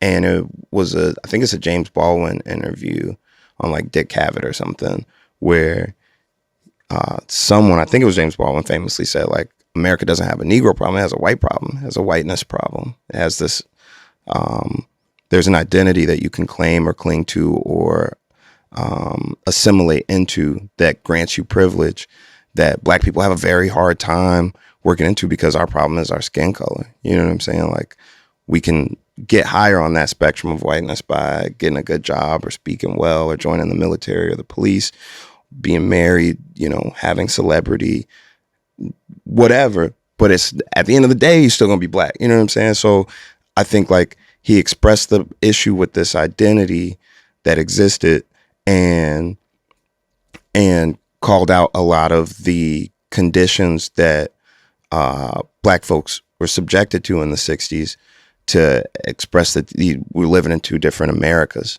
And I think like that's the ill part of the verse of the songs, is like the verses lay out all of these real issues that hella people, since I put it out, have told me like, yo, this perfectly describes my son's experience in school, or my cousin when he was in the hospital, or this whatever. But the ill part is how all the verses end with, the doctor said, nurse, I don't see no problem. The world said, yep, that's a Negro problem. It's a lot of complaints, but we just can't file them. Open case, shut case, still won't solve them. The judge said what? I don't see no problem. The world said, yup, that's the Negro problem. Because these problems do get dealt with as like something that's in our imagination or something that only affects us. But these are institutions that all of us use. So if there's medical racism, then there's probably also medical classism. There's probably also medical, like we all have to use the same system, and it's just varying degrees on how we feel the inequities of the system. Yeah. And then one of the sequences of the albums that are really powerful is in the second verse of Negro Problem, you talk specifically about medical racism in the healthcare industry. And then we go right into Drapetomania, which is another kind of actual diagnosis made by I'll put him in. Cartwright. Yeah, it's a quote unquote physician, Samuel Cartwright, who was. That nigga was not no doctor, man. Who was the professor of diseases of the Negro at Louisiana University. See, I didn't know he was the professor of Negro diseases. It's fucking wild. Now it's fucking I feel wild. Yes. When I read that, I was like, but what I like is that you kind of flip it. So for people that don't know, Drapetomania was this diagnosis that this guy gave for essentially saying, like, if you wanted to escape captivity, it must be mental illness. Yeah. Referring to the enslaved. And you kind of flip it into this simple hook that's not so simple. Again, it's like, go crazy, go crazy. It's like you're kind of playing with that diagnosis. Go crazy, go crazy, go crazy, go crazy, go crazy, go crazy, go crazy. Yeah, I want people to go crazy. I think like there's one of the themes or motifs in the album is like escapism, and you get it on Speed of Love, you get it on Speed of Light. There's different moments where it's like we gotta dip. I sampled the Tootsie Roll, dip baby dip, because in Chicago we say like I had to dip about it. I mean, it's like get little, like move fast, like get out of there. And I also wanted to expand it to be like fearlessness, because I don't think that it was only being diagnosed for slaves that ran away. I'm sure it was diagnosed to slaves that had hysteria in their mind to the point that they would kill their captors. Oh, right. Yeah. You know, because slave rebellion wasn't always just running away. Sometimes it was taking the plantation or killing everybody there. And just as much history as we don't know about the conditions that enslaved people were subject to, we also don't know a lot of the history. Like going back to when we were talking about This For All My Gullas, like the Gullah Geechee Wars is never really talked about, but there were years, I think like 30 years spent where, you know, there were these black slave rebellions in the Carolinas that were largely successful, like real battles fought by enslaved peoples with the help of natives and others, like that we don't really talk about. And so I wanted to add power to that and kind of, you know, talk crazy a little bit. The first line is from is a quote from Richard Wright from the book Native Son. There's a character named Bigger Thomas who's widely controversial. I don't identify with the character, but he's the craziest nigga in American literature. And he has a line when he's being forced to make some sort of what do they call it? Confession. And they say something like, say a nigga would kill you. Or they say you better do this, right? Or we'll make you. And he says, you can't make me do nothing but die. And that's just like, that's hard. That's hard. That's hard to me. Back in big, I straight up told that pig can't make me do nothing but die. So much money in one pocket, it look like I pimp because I limp and I lean on one side. And I think like the idea that you have to be crazy to seek or to acquire your liberation is like, okay, bet. Right. Like, go crazy. Right. And I had a bunch of other iterations of the song that were just like a little too angry or a little too scary or a little too preachy. Like a lot of different versions of that song. And the one that I love the most is the one that came out on that album, because that whole first verse is just really fun. You know, there's a few little things in there, like I said, the Native Son reference and, you know, certain shit like that. But the first verse and Baby Chief's verse are just like fun. I mean, even Baby Chief has something a little in there where he says free all the guys, free all the ops, fuck all the pigs, kill all the rats. Free all the ops and free all the guys, fuck all the pigs and kill all the rats. Nigga, my gat go that tap tap, nigga fat. He's saying free the guys, which is understandable, like free my homies. Free the ops, which is crazy, right? But it's like we would rather deal with them ourselves than have this system deal with them. Fuck all the pigs and kill all the rats. The rats getting it worse than the pigs because they won't even pick a side. You know what I'm saying?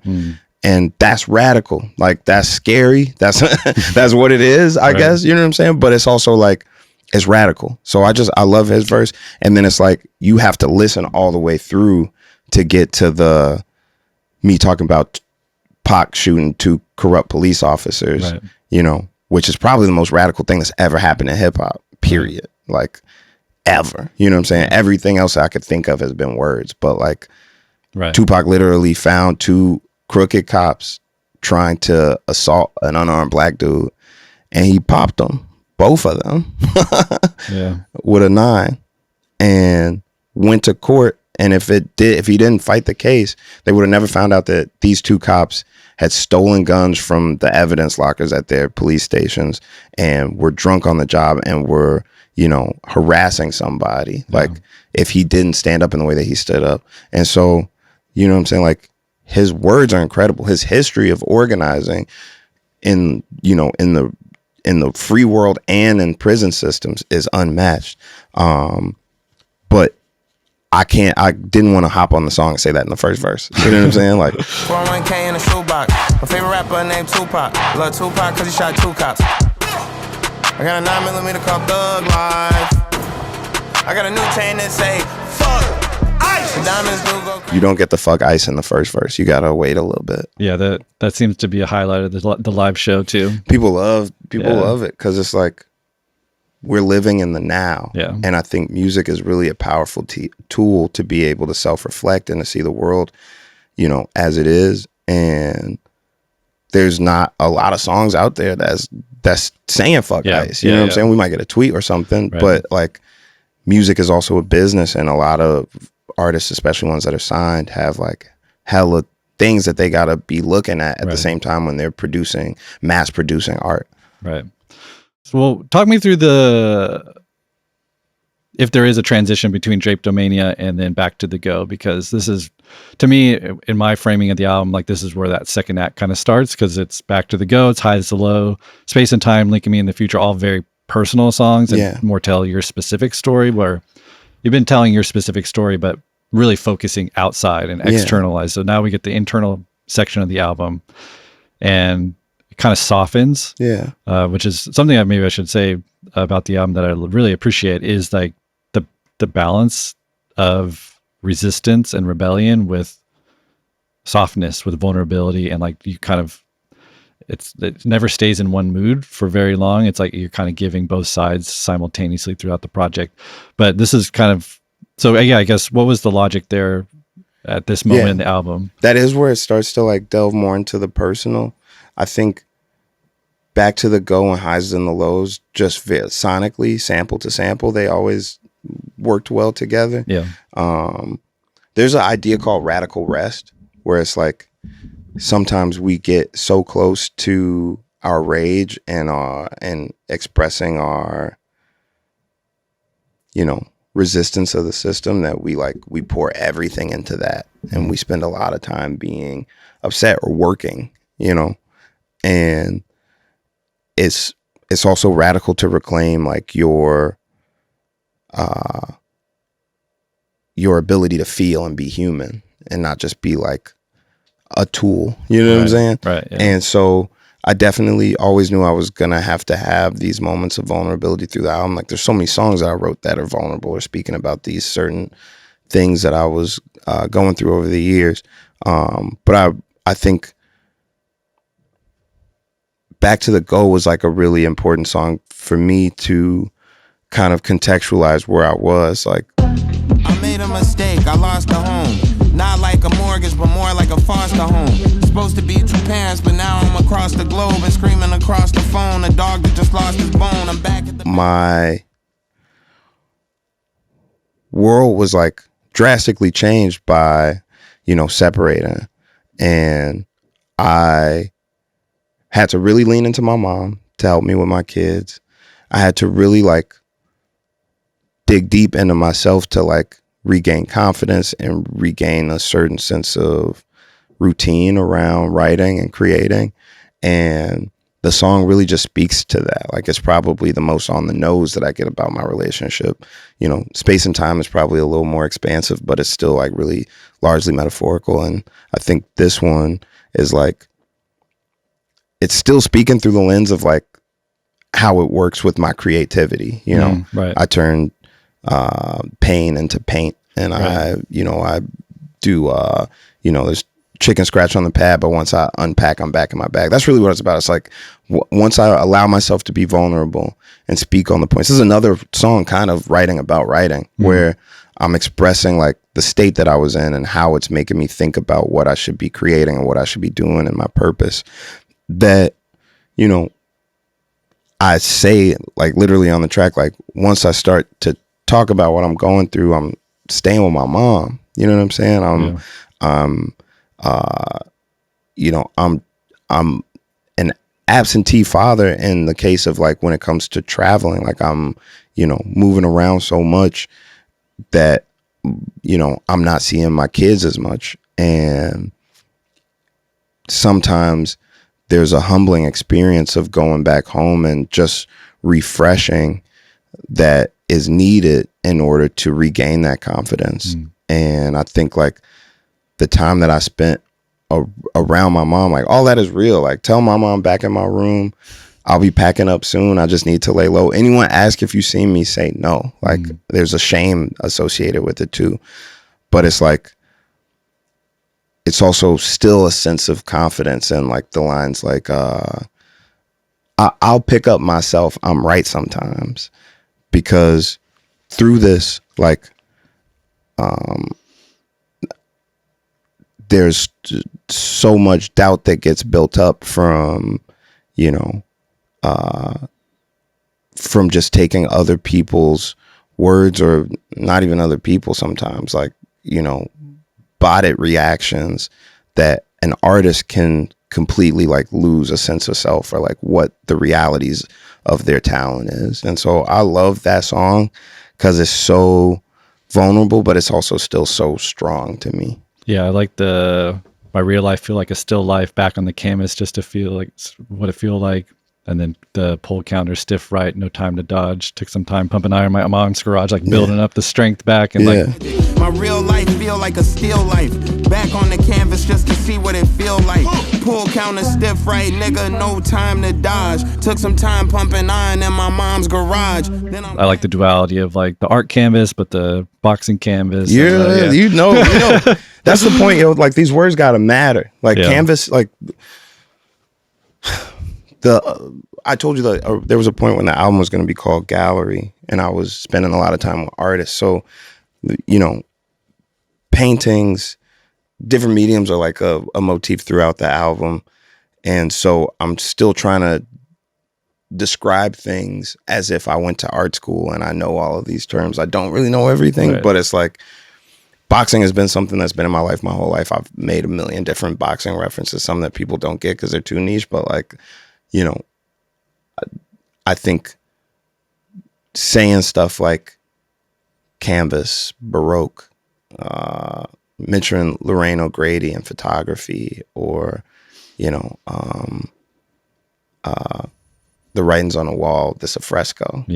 There's little points throughout the album that I think are trying to lean into the idea that like art is a documentation of life, but it's the most beautiful documentation you can make. And so I think back on the canvas, just to see what it feels like, saying that my life is like a still life is like, it's all beautiful and it's all tough. You know what I'm saying? It's all, you know, it always feels like I'm going through it, but it's always beautiful. Yeah.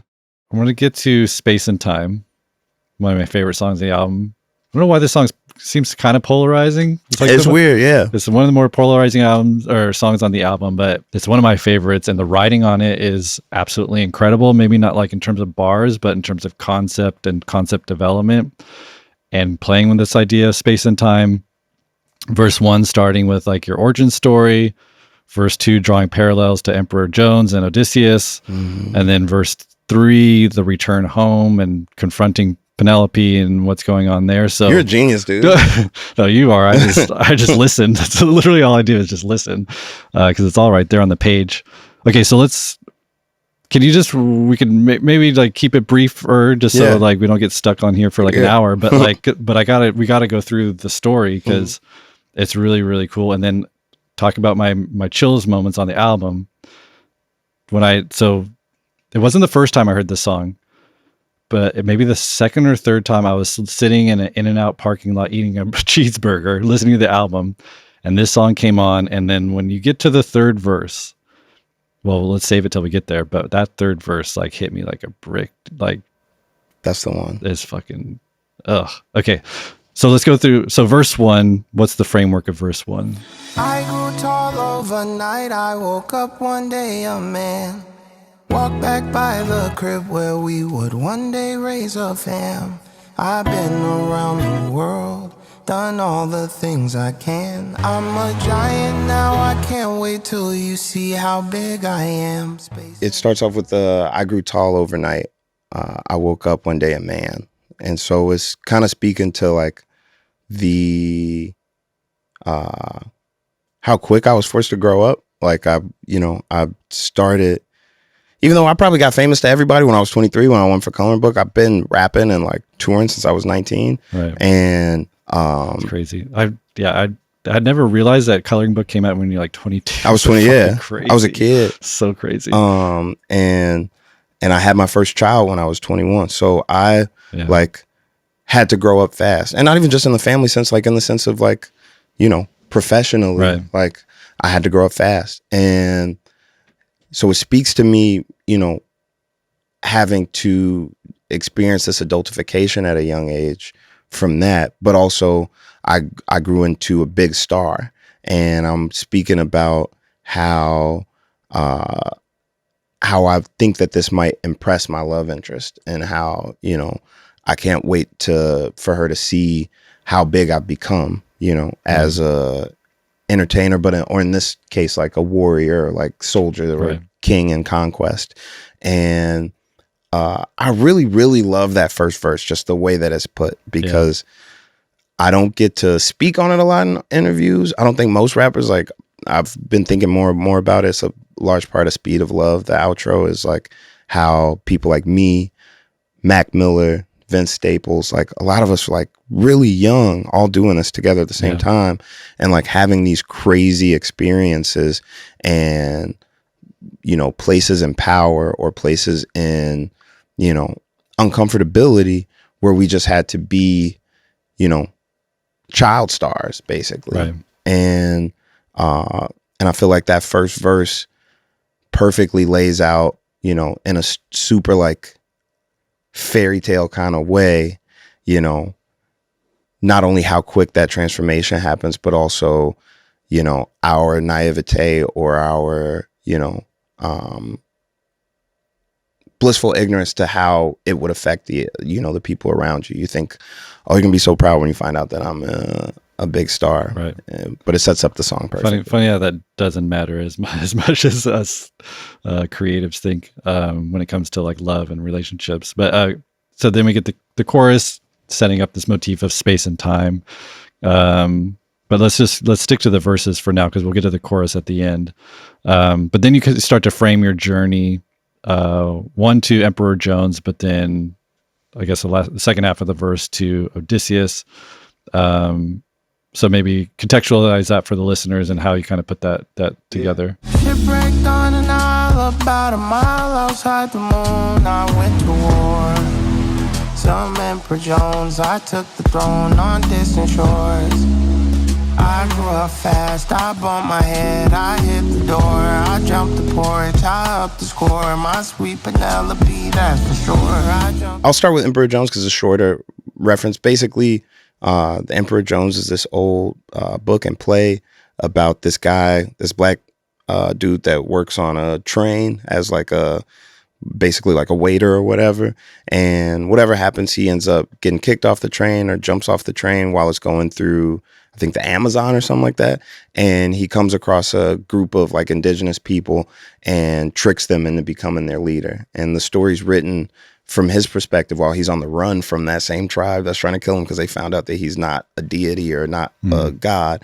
But to me, it was always a great examination of how like power can corrupt a person.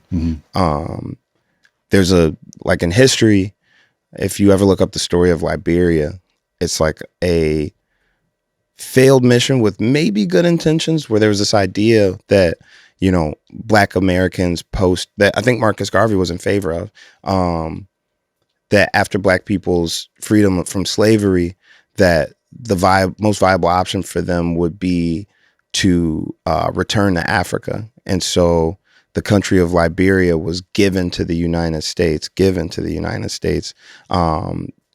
for Black people to populate and colonize. And when they got there, obviously there were people already living there, and so there's remained conflicts in Liberia between, indigenous people from there and post-slavery Black folks that came and colonized the space.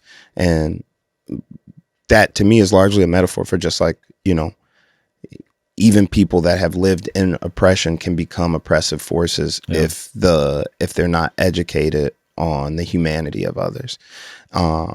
Theme in Sinners. Yeah. And so I had a whole song that was based off the Emperor Jones in Liberia.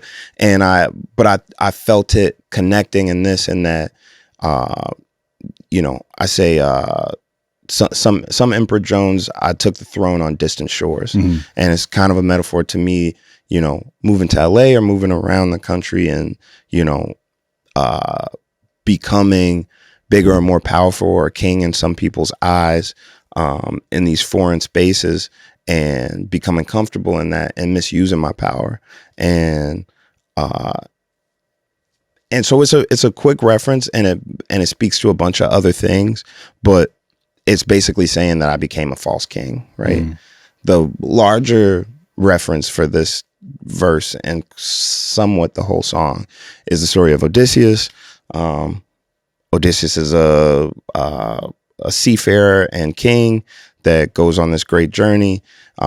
He becomes seduced by sirens and this goddess, I can't remember her name, but he spends all these years away and then returns home with none of his crew left to his wife Penelope, and proves his space as the rightful king. That doesn't happen in my story, but it's a great way to describe how I felt as a captain of a ship, taking all of these folks, my crew, the people that I work with, on tours and into other spaces, and largely forgetting what my purpose was when I set out, and the fact that I need to return home. Okay, so then the return comes in verse 3. The opening line, "On my face are battle scars that surely scare a child," is like beautiful and heartbreaking, man. And like just such a great description of that return. And then I'll just read it because this is the part that just like crushes me. "I've been gone a while and I'm not so proud. If there's still some space for me, I was hoping I could fit. You said it's too late for that, but you should see how big she is." I have daughters, so like, these kind of lines hit me really hard. But man, I mean, that talk about vulnerability, leaving it all on the page, like, and then the storytelling is just brilliant in terms of like how you tied all that together. But yeah, I don't know even if I have a question, but that's just like one of the most moving passages on the whole album for me. On my face are battle scars that surely scare a child. I've been gone a while and I'm not so proud. If there's still some space for me, I was hoping I could fit. You said it's too late for that, but you should see how big she is. 'Cause space and time go whether or not you call home. Yeah, it still makes me cry sometimes. It still makes my kid's mother cry sometimes. We talk about it all the time. Like, we're still close friends. And I think like everybody who goes into a marriage, I think it's not even about believing that it'll last. It's like, it's the last thing in your mind that it wouldn't be a forever thing. And when you have kids, it just complicates things, you know what I'm saying? And keeps you forever connected, even beyond a divorce or anything else that could happen. I think like there's this hopeful optimism sometimes where when you see yourself as a main character, you believe that the timeline is based on your comfortability and when you get there. Right. And during those first two verses, there's all this life that's happening that I'm not there for or not able to comment on because I'm on my own, starfaring journey myself. And so what I like about it is, I love that it's honest. I love that it's very descriptive, but I love the lines after where we get to like her, you know, and this is also like all of these, they're based on my life, but the words of the star, and that these are meant to convey a lot of different people's stories and add, you know, depth to the characters. So it's not just always, you know, the warrior story. Right. Yeah. Yeah. That's beautiful how you flip the chorus into her words where before they weren't her words. And she says to you, or I'm assuming space and time go, whether or not or you call home, don't waste your sorrows. We'll be in Chicago. Like all that whole lot. I'm going to cry if I read it. So like, I won't, but that whole thing, I mean, it's just a beautiful song. I feel like if people understood what you're doing, that wouldn't be as polarizing. But let's move on to, okay, well, tell me where you want to go. I don't think we're going to have time to do like every single song. Yeah. So like Act 3, and in my mind, it gets back to the rebellion, resistance, kind of like more militant, gun in your purse, tree, burn your block, letters, all taking aim at institutions. Maybe let's talk about letters. I guess I think that's maybe really resonating with people. So I'm curious, like, obviously another really clever framework in each verse is a letter to a specific church. So where did that concept start? What was like the genesis of the concept, and how did you like develop it there?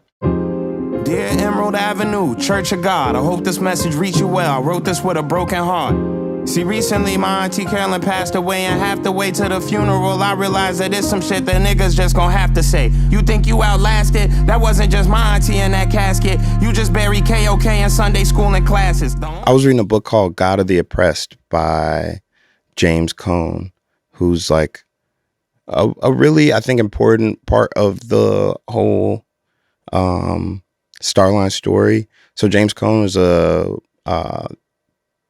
theologian in the 60s. So like basically there's this revolution that's happening in the 60s where black people are finding a new identity, right? We had already been, you know, niggas and color folks and Negroes, and now this is the first time that we start to associate with the title of being black, which prior to that was like an epithet. You didn't want to call nobody black. It's like, I ain't black, like, you know, dirt is black, like I'm Negro. Around the time that the Panthers are forming, that Malcolm X is gaining, prior to the Panthers formation, this is Malcolm X is becoming widely popular.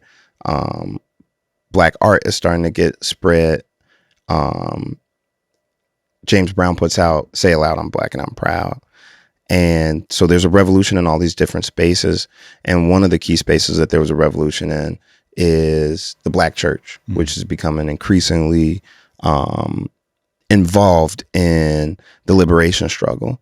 And this guy, James Cone, starts writing these books and coins this term Black liberation theology, which is the idea, not to simplify it, but the idea that our liberation is directly tied to our faith, and that basically to serve Christ is to work towards liberation. And he goes through it in a lot of different books and essays. But I was reading God of the Oppressed. I was also reading The Cross and the Lynching Tree, both James Cone books, that kind of made me want to write to white evangelicals, because it's such a huge voting bloc and such a powerful, you know, organized effort for the United States. This is prior to all the shit that's happening now with the Turning Point shit. But like, you know, this is probably a year or two ago now, but watching the direction that the country was headed in, and understanding faith is such a powerful weapon in anyone's hands, it made me want to write to the evangelical church. And just like that second act that you were talking about in terms of like looking inwards and speaking on my personal life and not just trying to speak on everybody else in the world around me, I started with the verse about my church and my family before I got to the mega church. And I think like it's crazy. Like I didn't expect it to have the reaction that it did.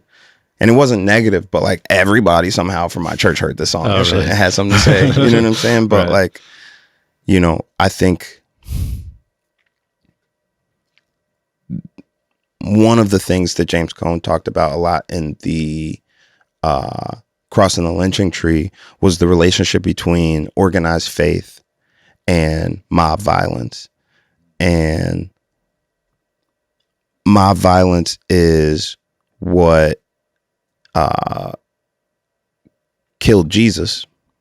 You know what I'm saying? Like, but mob violence is also what lynched thousands of black folks in the early 1900s.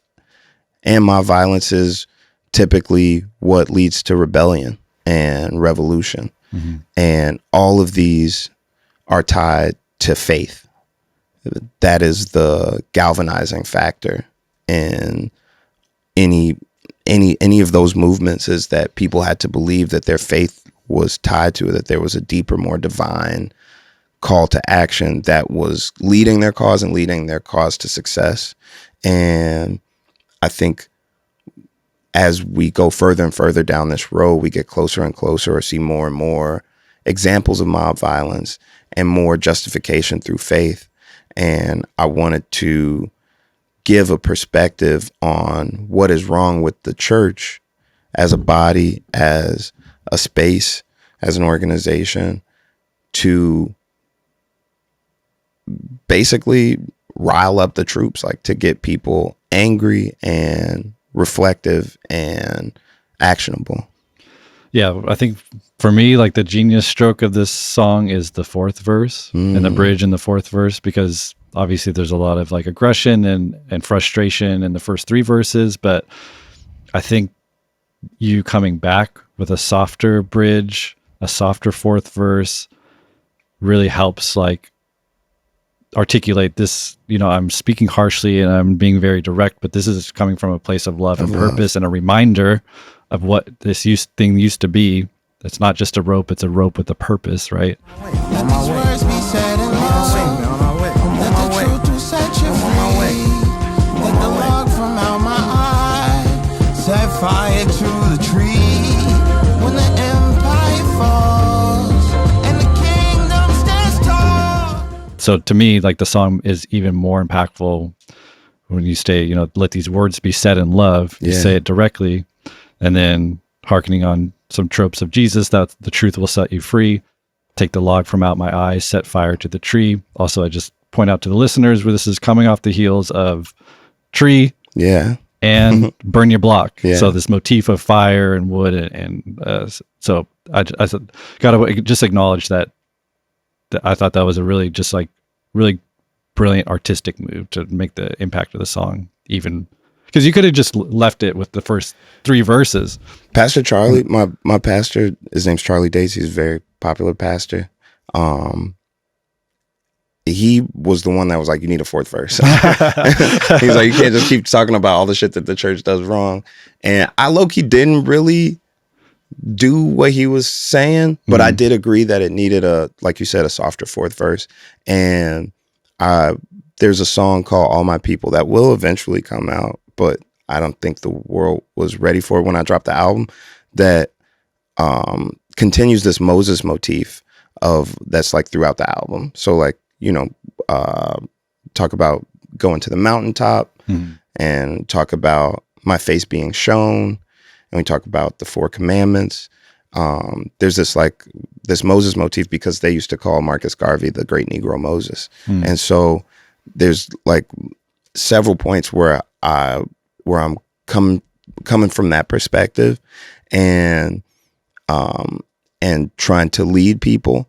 And that fourth letter, you know, addressing the body is, you know, meant to call the least of us and express what makes us, you know, last or chosen, which is empathy for others. When I talk about the ones that went back in search of more bodies, like I want people to think about Palestine. When I say the ones that watch the little bodies lose all heat, I want people to think about Palestine. I want people to think about where the least of us are now. Life, the covenant stands, the body, the nobodies, the ones that went back in search of more bodies, the ones that placed coins and mourned and washed feet, ones that watched the little bodies that lost all heat, the body.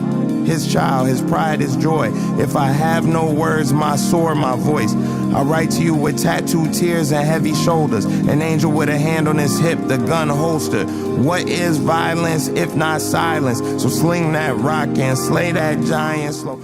And a reminder that the body is all of us coagulated. And so I feel like it's a great book into the verse. It doesn't go back and say, like PC wanted me, Pastor Charlie wanted me to be like, but there's churches that got basketball courts. And I'm just like, I don't want to undercut my message. I want to still do what I'm doing. But the direct call to action is, it's not about separation of people. It is a separation of the church and the state. It is a separation from the foul moves or the cowardice or the, the materialism. But it's a asking for all of us to come together as the body of Christ to accomplish the goals of Christ. Yeah. The fourth verse kind of bridges into what I'm calling the fourth act, which is the last four songs, which gets softer and hearkening on these motifs of light, of love, self-love on Pretty, and then the speed of love. As much as I hate to skip over some of these songs, I think the speed of love is maybe the song I want to talk to you about the most in this batch. Although I would say verse 2 of Pretty is phenomenal. It's pretty phenomenal, really yo. Vanilla brown eyes. Like, have you ever heard somebody use vanilla to describe something that wasn't white? Yeah. Fruit lost flavor. Flowers, my star-crossed lover. Yeah. Shout out to Shakespeare. Just as the intro was intentional, I feel like specifically the last verse of the album was really intentional, and also this idea of returning to love at the end and kind of asking almost like philosophically or even existentially, like what is love to me now? Like maybe it's my interpretation, but maybe a younger version of you thought love was this one thing, and then now we're realizing what real love is and where does that come from, and obviously a big part of the album is that it comes from within, comes from above, and it comes from people around you, like the true people around you. But in my mind, like this last verse is really good, because you start it with Badu quote, which to me, Lauryn Hill quote starts the album, and the Badu quote closes the album. Again, another elder you're bringing in. Badu said, friends, fans, and artists must meet. Which one are you? Which one are me? Not a star yet, just a son at the time. Me and my dad burnt them CDs one at a time. So let's unpack the quote from Badu, which is from a Def Poetry Jam. I forgot what year, early 2000s, I think. But she says, friends, fans, and artists must meet. Which one are you? Which one are me? So I guess I'm curious, what does that mean to you? Yeah, that's one of my favorite poems of all time. Some of my fans maybe don't know this, but I started in poetry, and open mics and doing spoken word and stuff. And Def Poetry Jam just was my jam when I was a kid, as most kids around my age felt. It was just cool to see artists do spoken word. She has this poem, Friends, Fans, and Artists, and it's about it's the different perspectives on herself. First verse being from a fan's perspective, who, wants more from her, but also still loves and adores her. Then her friends, which, might have like secret jealousy or like, feel separated from her. And then finally her perspective for the reasons why some of the things look the way they do and feel the same way. Friends, fans, and artists must meet. Which one are you? Which one are me? Say that. God, please, oh please, let her breathe my way. If she sing my song today, I can be okay. I've always loved that piece, and I made a reference to it in the first verse. That song was 2 verses long forever until like maybe a week before the album came out, and I added that third verse. That question of which one are you, which one are me is like what I thought was just so dope about the whole piece. It's like, are you a fan? Are you a friend? Right. Are you me?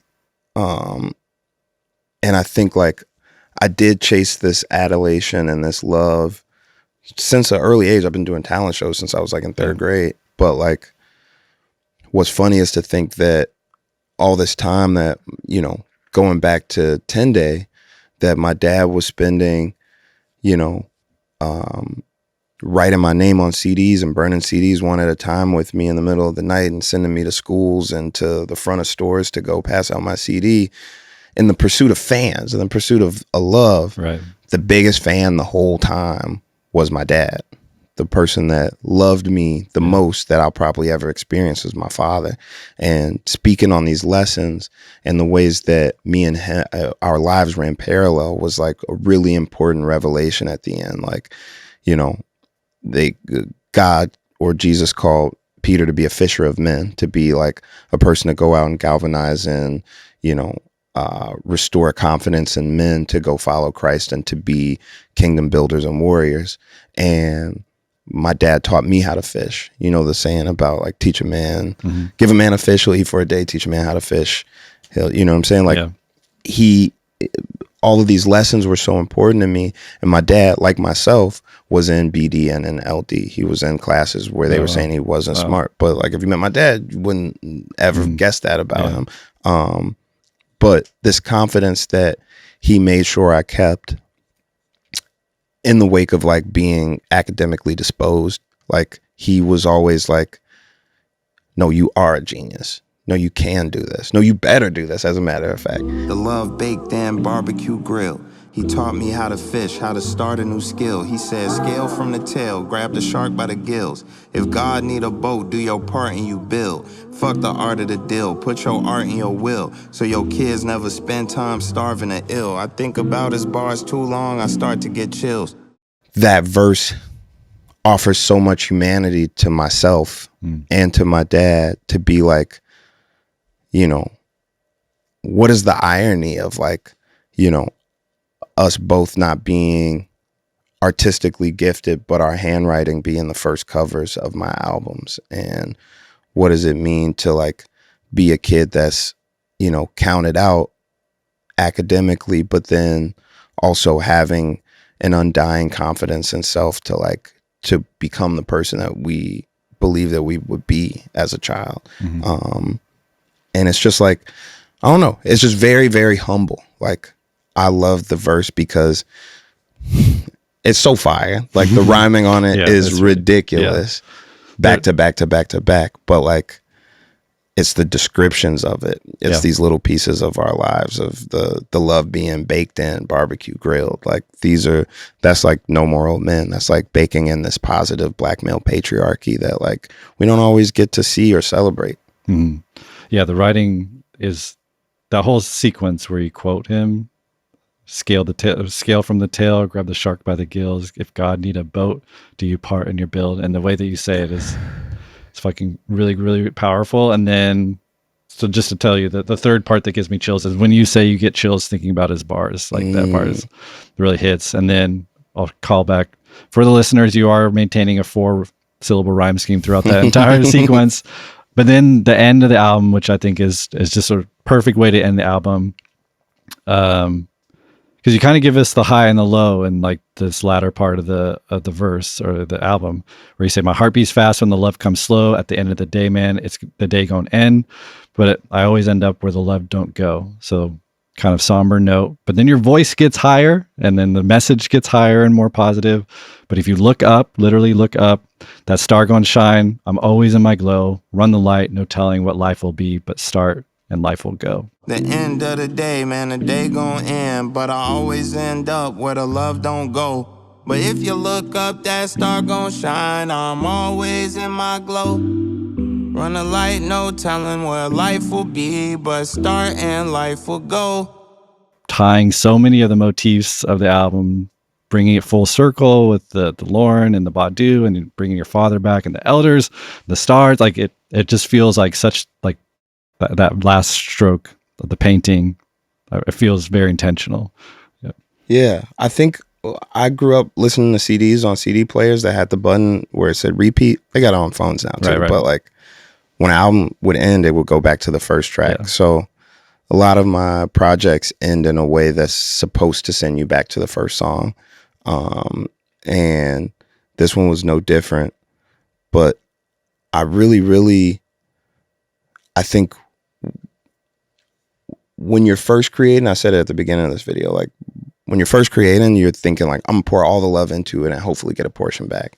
When you get to the end of the project, you start hoping to God that you get a lot of the love back that you put into it, because you're exhausted and you know, you've put a lot of work into it. And so I think I started to realize that there was a possibility that this project, as good as it is, it might not get nominated for a Grammy. It might not, you know, do 100,000 units in the first week. It might not be the topic of conversation for the rest of the year, like some of the, you know, bigger artists or more consistent artists that released this year would be. And I think that doubt was something that I started to feel more and more.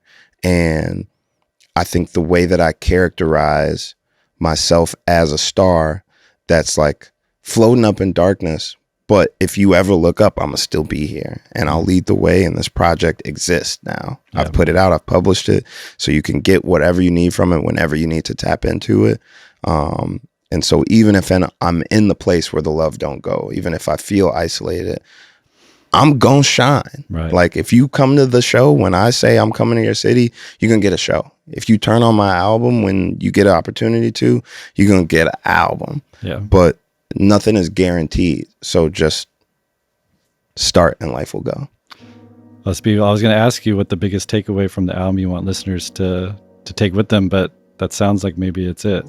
I think that's a great way to look at it. Yeah. All right. Well, I appreciate your time today. I feel like we could have talked for 3 more hours. But, beautiful project, man. Congratulations. And like, I'll just say it again. Great art gives you what you give it, and this album will give back tenfold what you put in. So I feel like it's a forever album in terms of like, it offers an education. Like there are portals in this album that you can dive through, and it'll teach you about this country and experiences. And like, it's just, for me, it's one of them albums. So appreciate your time, man. Thank you, man. Yeah. I appreciate you, dog.